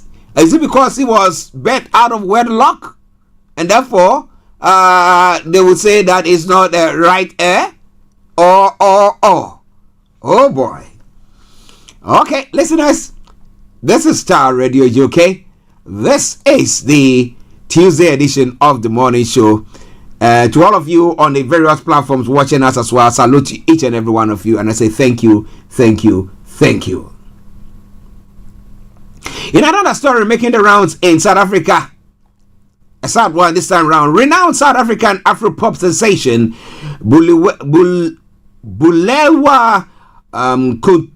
Kutukana, better known as Zahara, has passed away. The country's culture minister has confirmed. Zahara claim for her 2011 album Loliwe, which resonated across Africa, had been hospitalized due to liver complication, with government support extended to her family during this challenging period, according to Minister Zizi Kodwa of Sports, Arts and COA. Now, in 2019, Zara shared her struggle with alcohol addiction, shedding light on personal challenges. Last month, her family appealed to South Africans for prayer as she battled health issues. Zara, age 36, succumbed on Monday night in Johannesburg Hospital as reported by the state-run SABC News website. May her soul rest in perfect peace. Did she have better of her demons, or the demons had better of her? That is a question. But it's all coming away from Starr Radio UK. To other stories making the rounds as well. That the Burkina Faso government adopted on Wednesday a bill revising the constitution and henceforth enshrining national languages as official languages in place of French, which is relegated to the rank of working language. Now, the report of the Council of Ministers specifies that this bill is part of the realization of one of the main missions of the transition, which consists of initiating political, administrative, and institutional reforms to strengthen the culture democratically and consolidate the rule of law. Among the major innovations of this new text is the establishment of national languages as official languages in place of French, which becomes the working language. Earlier this year, Mali, governed like Burkina by military and which also maintained terrible relations with France, had modified its constitution by referendum and reserved the same fate for the French. Now, this bill, which must still be voted on by the Transitional Legislative Assembly, also provides for the establishment of traditional and alternative dispute resolution mechanisms. The Constitutional Council sees its mission expanded while institutions are abolished, such as the High Court of Justice, which judges senior political figures, or the mediator of FASO. Finally, the Power National Intelligence Agency ANR sees its status reinforced by now being protected in the Constitution. In recent months, several demonstrations for the adoption of a new Constitution have taken place in the country. Captain Ibrahim Traore, who came to power in September 2022, had promised a partial modification of the Constitution 2 months ago. The writing of a new constitution is a question of political, economic, and cultural sovereignty. No one can truly flourish with the concept of others. The Prime Minister Apollinaire Joachimson Killiam of Tembela declared on Friday, alluding to texts modeled on the French Constitution. Since Captain Traore came to power, Burkina has moved away from France, a former colonial power and historic partner, while moving closer to Moscow. Since 2015, Burkina has been caught in a spiral of violence perpetrated by jihadist groups, which were already hitting neighboring Mali and Niger, and which left more than 17,000 people dead.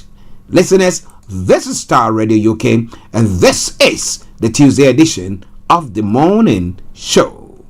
So, moving on.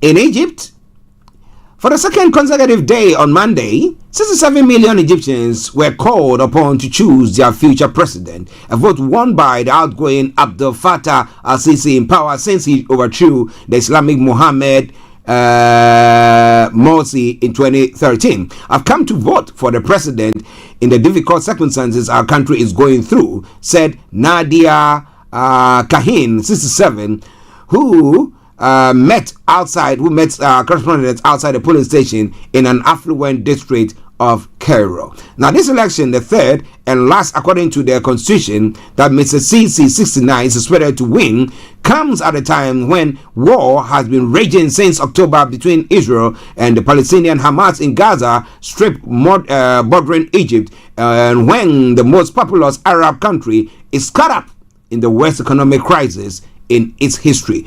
We need a strong president. Please, Miss Kahin, while supporters of Mr. Sisi, a former field marshal, keep repeating that only a military man can act in the face of the threat of a possible transfer of Palestinians from the Gaza Strip, bordered relentlessly for weeks by Israel after an unprecedented deadly Hamas attack on its soil. Listeners, this is all coming your way from Starr Radio UK. It is your favorite African and Caribbean radio station in London. Now, a final story, and it's around from Sudan. Of nearly 25 million people in need, the United Nations has been able to reach a fraction, according to the head of the UN humanitarian response in war-torn Sudan. But assistance to even those 4 million could soon stop. Clementine Kwete Salami said in an interview, if the chronic lack of funding continues.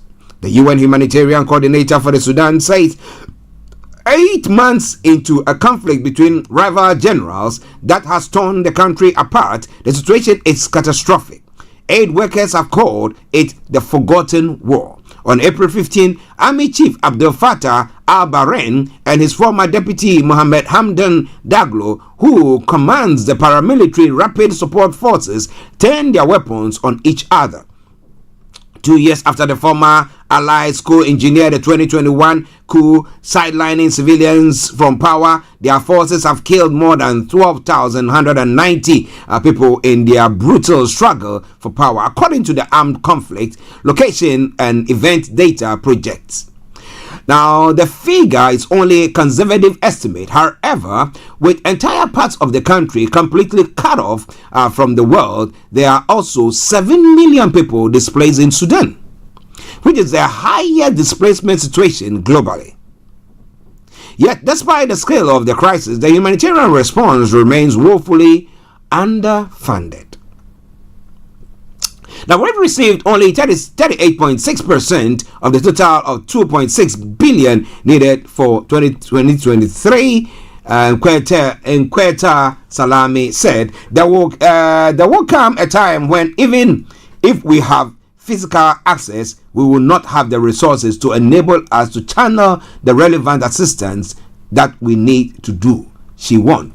Now, my worry is, what does the world do when we see factions fighting and majority of people going to be suffering, and then it behoves on the outside world to now donate money to take care of these people? What is the way forward? Do we say we surcharge any one of them who is going on the war, or after the war, what happens to them? Because can you just imagine people's properties that have been destroyed, people's lives that have been destroyed, and everything? Who is going to be surcharged? Well, listeners, it is Starr Radio UK. It's quite an interesting one there. But do we sit on our hands and just say, well, you know what? Let it go on. Let it go on. As most of us will say, let it go on. And we have the whole world going kaput. But what do you think? It is Starr Radio UK, your favorite African and Caribbean radio station in London. The Valley View University has set pace in climate responsive and green campuses. Well, kudos to them. A shop manager has been charged for killing a 33-year-old man with a taser. Oh boy. And then Brother Francis is listening to me, he'll be saying, did you hear that? Invest in peace building, research, capacity building, Brian a champion to African governments. And the other story we're going to be looking at, Attorney General frustrating the fight against corruption. How true is that?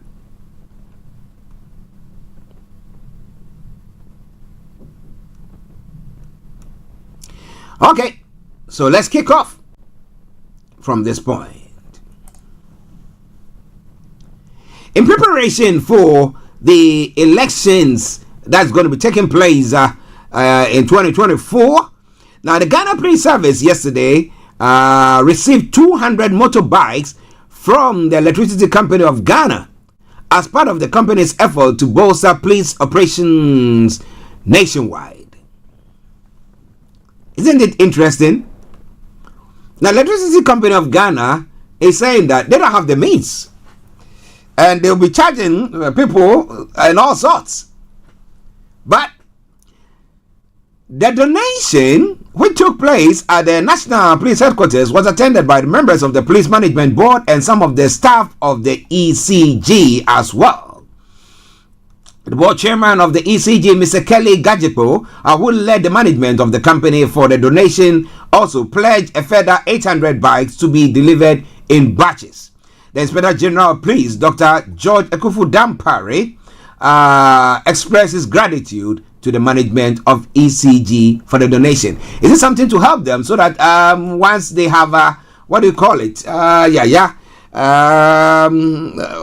The agenda is going to various homes to maybe get to charge or to collect the monies from them for their bills, the payment of their bills, and they are misbehaving. We have the police going on there. Is it not compromising them in one way or the other? Well, somebody will say, well, they are doing a good work. It's for the Ghana Police, so it's a good one, isn't it? Well, it is. Well, fighting corruption.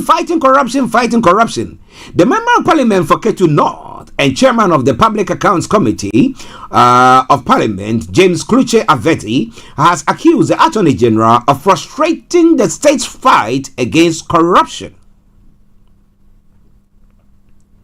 Now, the lawmaker asserts that despite PACS recommending various sanctions for persons that have flouted the various procurement and public financial laws of the country, the Attorney General has refused to prosecute any of those found culpable.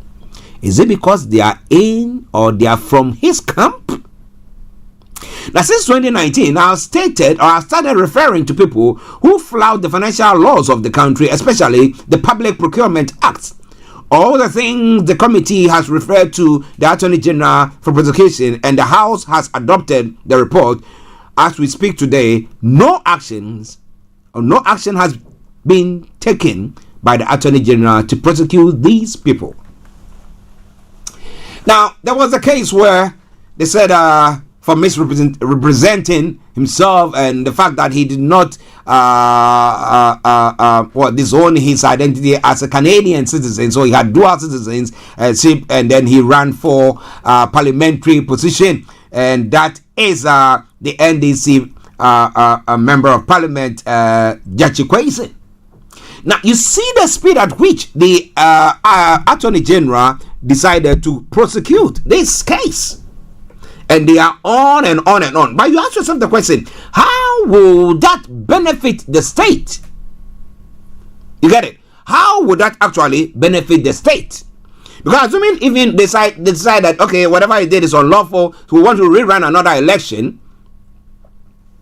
now it's going to cost the state money. But these are cases where people have squandered state funds or have not been prudent when it came to the usage of state funds. Yet, they are being allowed to go scot-free, do whatever thing that they want to do. It's quite interesting, isn't it? But, well,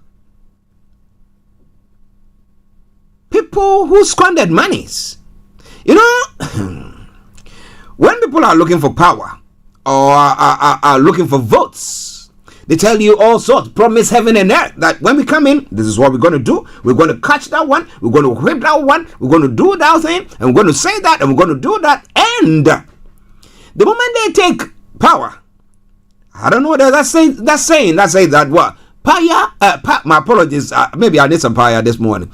Power corrupts, and absolute power corrupts what? Absolutely. So they get to that place, and now they have to protect their own boys and girls so they don't fall. So that seems to be what the Attorney General is going after. The most important ones, no. So we'll finish, and we have the Accountant General or the Auditor General bringing his reports yearly, and you see the one-ton monies that have been actually, should I put it this way, blatantly stolen. Yet nothing had been done. Now, let me ask you this question. Now, we have our constitution, and we talk about the rule of law, and people come into power, they are elected as MPs, whatever. Now, if they are MPs, they have a statutory payment that comes to them. Now, after they are 4 years in office, they get is it gratuity or whatever thing that they get. So we know that those monies come in. But when they come in and they are ministers and stuff like that, now you know that this person came in. It's not that they were filthy rich. Okay? So they were not living as billionaires. But suddenly, they begin to put up edifices. They begin to buy this. They begin to buy that. They begin to buy that. You ask yourself the question, is it loans that they are taking to do that? Or how did they come by those monies? Somebody will say, well, they are doing some extra work. They are working on various committees and therefore. But are we able to hold these individuals accountable? So when leaders come in and they say, you know what, we're going to be fighting corruption like no man's business, I tell them once again, oh boy, you might be joking. But what do you think? Well, the former president, who is now vying for another opportunity to become the president of Ghana, Mahama, has also said that in a statement. Said it in a statement that he is going to make sure that this around when he comes, he's going to be fighting corruption like no man's business. But in his tenure, people were doing all sorts, and they'll come and tell you, okay, prove it.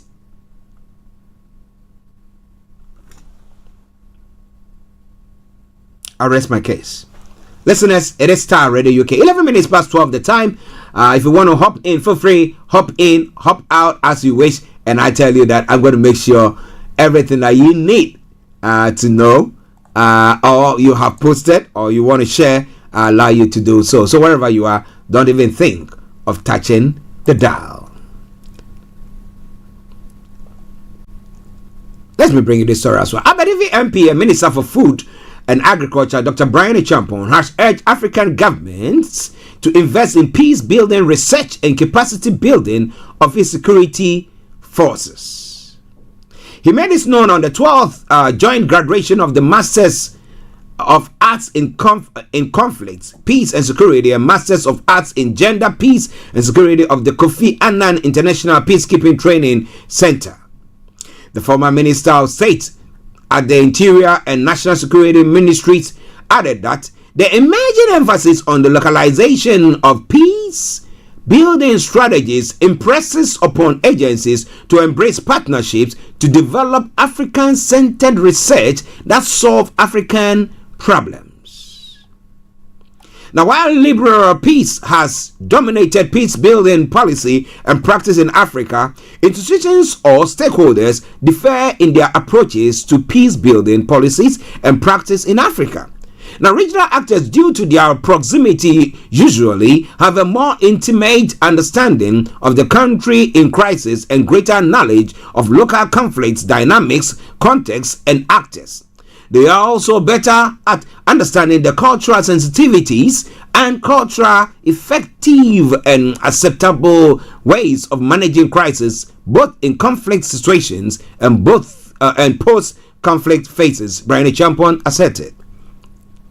Emerging peace-building approaches place emphasis on localization, necessitating that peace-building academia embraces new partnership which enforce Global South Cooperation in Developing African Research Agenda. To this end, Africa governments and the private sector must consider investing in peace building research, institutional development, and capacity building. Peace building is a collective responsibility of state and non-state actors, he charged. Meanwhile, Commandant of the Kofi Annan International Peacekeeping Training Center, Major General Richard Ado Jen, admonished the graduates to be critical in their comments around conflicts in order not to escalate situation. Kudos to him there. But it's all coming away from Starr Radio UK, your favorite African and Caribbean radio station in London. Now,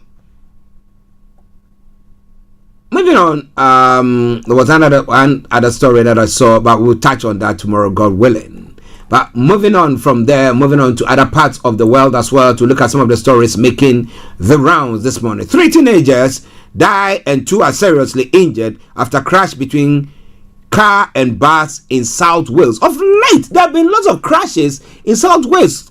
I mean, causing people to lose their lives. We had 4 teenagers who crashed their cars and ran into a river or something, and then lost their lives. Before then, there was another a boy and a girl, a boyfriend and a girlfriend, and I think got a third person who also died of the sort. And then a few things happening there, and now we have this happening today. Information coming through there as well, but lots more going to be coming your way. I'm going to bring you all the details of some of them, but it's all coming your way from Starr Radio UK, your favorite African and Caribbean radio station in London. Now, Yemeni rebels are causing lots of trouble in the Middle East. Now, Yemen's Iran-backed Houthi rebels have hit a Norwegian tanker with at least 1 missile, causing a fire. There were no casualties in the attack. A Houthi spokesman said the MT Strider was delivering oil to Israel, but the ship owner said it was headed to Italy with feedstock for biofuel.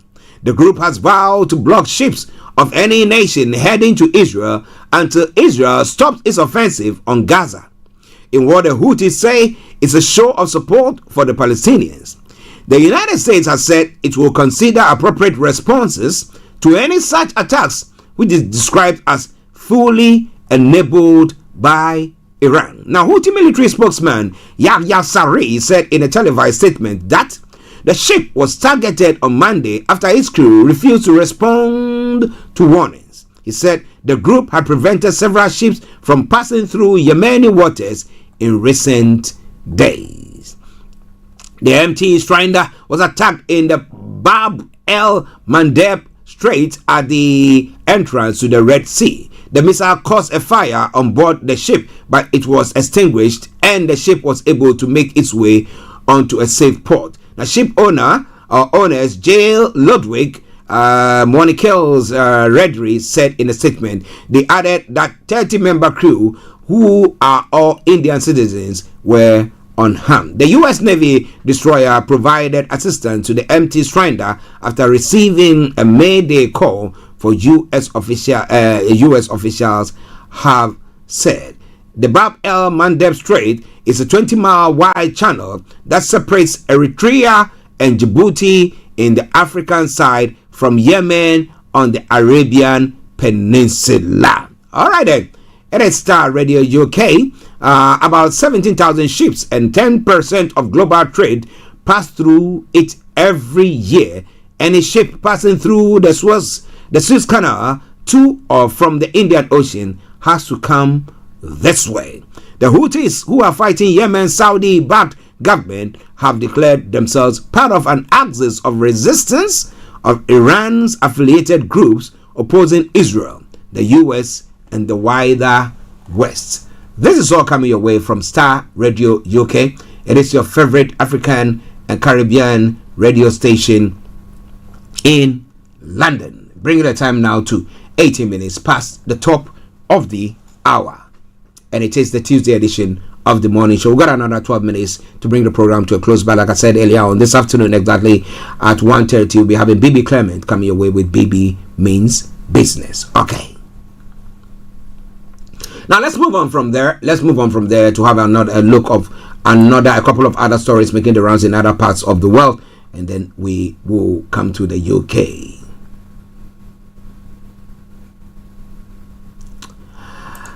Now, a Turkish football club president has been arrested after punching a referee following a top flight game on Monday. MKE Ankara Guku, president of Faruk Goka, ran onto the pitch and struck match official Halil Umut Mele after his team conceded a 97-minute equalizer in a 1-1 draw with Keiko Respo. Now, Justice Minister Yilmaz Tunk, my apologies, said Goka and 2 others were formally arrested for injuring a public official. All Turkish league football has been suspended following the incident. Now, FIFA President Gianni Infantino said the incident was totally unacceptable and violence had no place in our sports or society. Without match officials, there is no football. He said referees, players, fans and staff had to be safe and secure to enjoy the game, and I call on the relevant authorities to ensure that this is strictly implemented and respected at all levels. Well, he couldn't control his anger and went on to go and punch. Now you see his fist is a massive one now on the jaw of the referee. Boy oh boy, I bet the referee is going to be what do you call it? Oh gosh. Okay.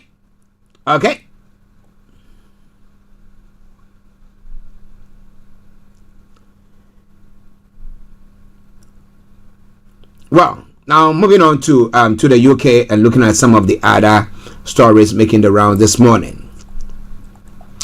An asylum seeker has died on the BB Stockholm barge. The information coming through saying an asylum leader on board the BB Stockholm barge in Dorset has died. The 3-story barge docked off Portland houses.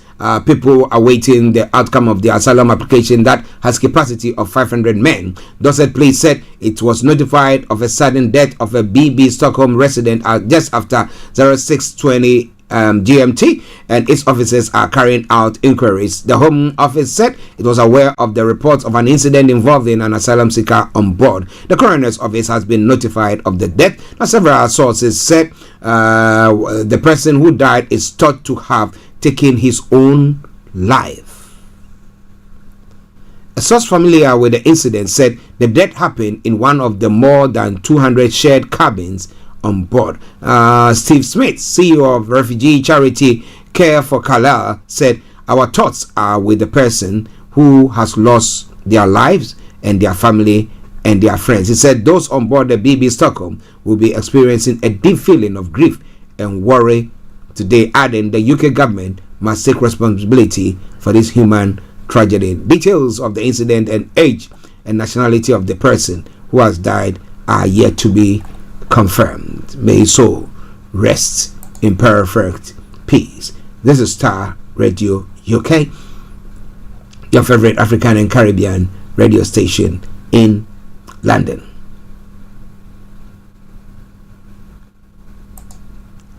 Now, interestingly, so if you are in a shopping center, you are in a shop, you need to open your eyes, as a friend would say, shine your eyes. Now, hundreds of vulnerable women and children are being trafficked to the UK to shoplift for Eastern European crime groups. One company in Scotland said it had identified a gang with 154 shoplifters stealing high valuable items in bulk to sell or ship abroad. Now, members have been arrested in London, Birmingham, Manchester and Darlington. Now, Retailers Against Crime said it was tracking 56 shoplifting groups that are funding organized crime. The criminals' activities have been linked to drugs, firearms and human trafficking. Maxine Fraser, Managing Director of RAC at RAC, works in partnership with Police Scotland and 1,500 shops in Scotland, Northern Ireland, and the north of England. RAC has been tracking the 154 person group since 2019. It is based in Glasgow and travels across the UK to shoplift. Oh boy. Oh boy. Oh boy. Well, it is all coming your way from Starr Radio UK. Now to a final story, and then we can bring one other before we bring the program to a close. Murder arrest after death of 8-week-old baby. 2 people have been arrested on suspicion of murder following the death of an 8-week-old baby. The child died in hospital after officers were called to an address in Bourne, in Lincolnshire, on 31st of October. Following an investigation into the child's death, Lincolnshire police said a 23-year-old man and a 24-year-old man. A 23-year-old woman and a 24-year-old man had been arrested. The force said both had since been released on bail while the inquiry continues. Now let's come to the seat of government. Now, Rishi Sunak has diffused Tory revolt over Rwanda bill. Rishi Sunak is racing to shore up support for his Rwanda bill among right-wing MPs ahead of a crucial vote later. The Prime Minister has met potential rebels over breakfast in number 10 as he tries to convince them to back the legislation. The bill seeks to revive the government plan to send asylum seekers to the East African country. But some of the right of the party says a tougher law is needed to ensure the scheme works. Meanwhile, Tory MPs from the more liberal end of the party say they will support it in its current form, but have warned against any changes further down the line, urging they could breach international law. It means Mr. Sunak is facing the biggest challenge of his authority from his MPs, who could inflict humiliation on the Prime Minister over one of his key policies. The government's legislation has been drawn up to revive the Rwandan scheme after the Supreme Court ruled it unlawful last month over fears it could lead to human rights breaches. The legislation seeks to declare in UK law that Rwanda is a safe country to send asylum seekers to and stop flights being grounded for legal reasons. However, some right-wing Tory MPs are concerned it does not go far enough to prevent further legal challenges derailing deportation. At around 19 hours GMT, MPs will be asked to decide whether the bill should be allowed to progress to its next stage in Parliament. With Labour and other opposition parties opposing the bill, a revolt by 29 Conservatives voting against the bill will be enough to defeat it at this real stage, something that has not happened since 1986. Now, London Labour leader Sir Keir Starmer says he will scrap Rwanda plan if his party wins the next election, arguing the 290 million due to be given to East African country as part of the scheme will be better spent tackling people smuggling gangs. Now, speaking on December, speaking this morning, he predicted that government will win the vote later after a lot of shouting and screaming from Tory MPs. I don't think we should allow them the indulgence of pretending it's going to be tight and he's done a brilliant job to get it over the line. He added, noting that it was majority, the government will normally be expected to win very easily. So they're just trying to do some hanya there. But listeners, this is why I bring the program to a close for today. Tomorrow, God willing, we'll be back and bringing you everything that you got to know from Starr Radio UK once again. But on that note, let me bring you with a song. It's a Kwampa 5 days. Okay, I think I cannot bring you now. Just bear with me whilst I line up a nice song for you. Okay, this one from Joe Metal instead. Let's see. And it's a Ghanaian Christmas tune that I'm going to be bringing your way. And when that song ends, you don't hear from me. Then it's been me, Archie, saying have a top of the day and see you all at 1:30. Bye-bye for now.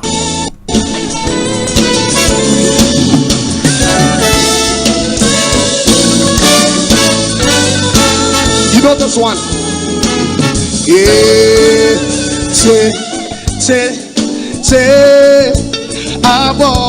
abafundi bichujunze wawachinkwa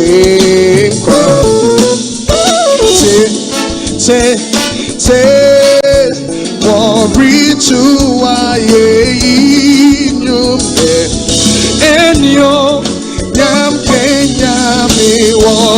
susu asumje geni somo. Everybody, can you help me?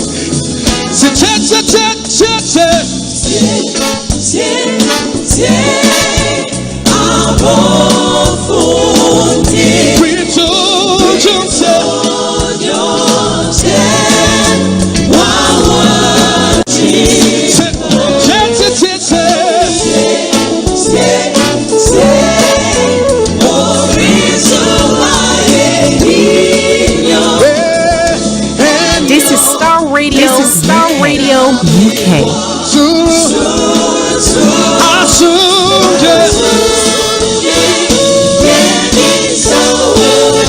All right, you can help me do this one. Everybody. This is Starr Radio UK.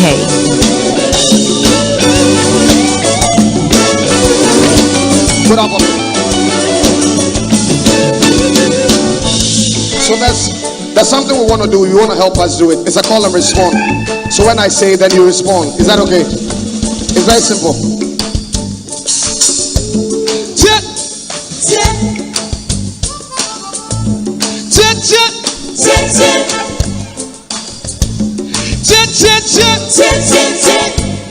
Very simple, right?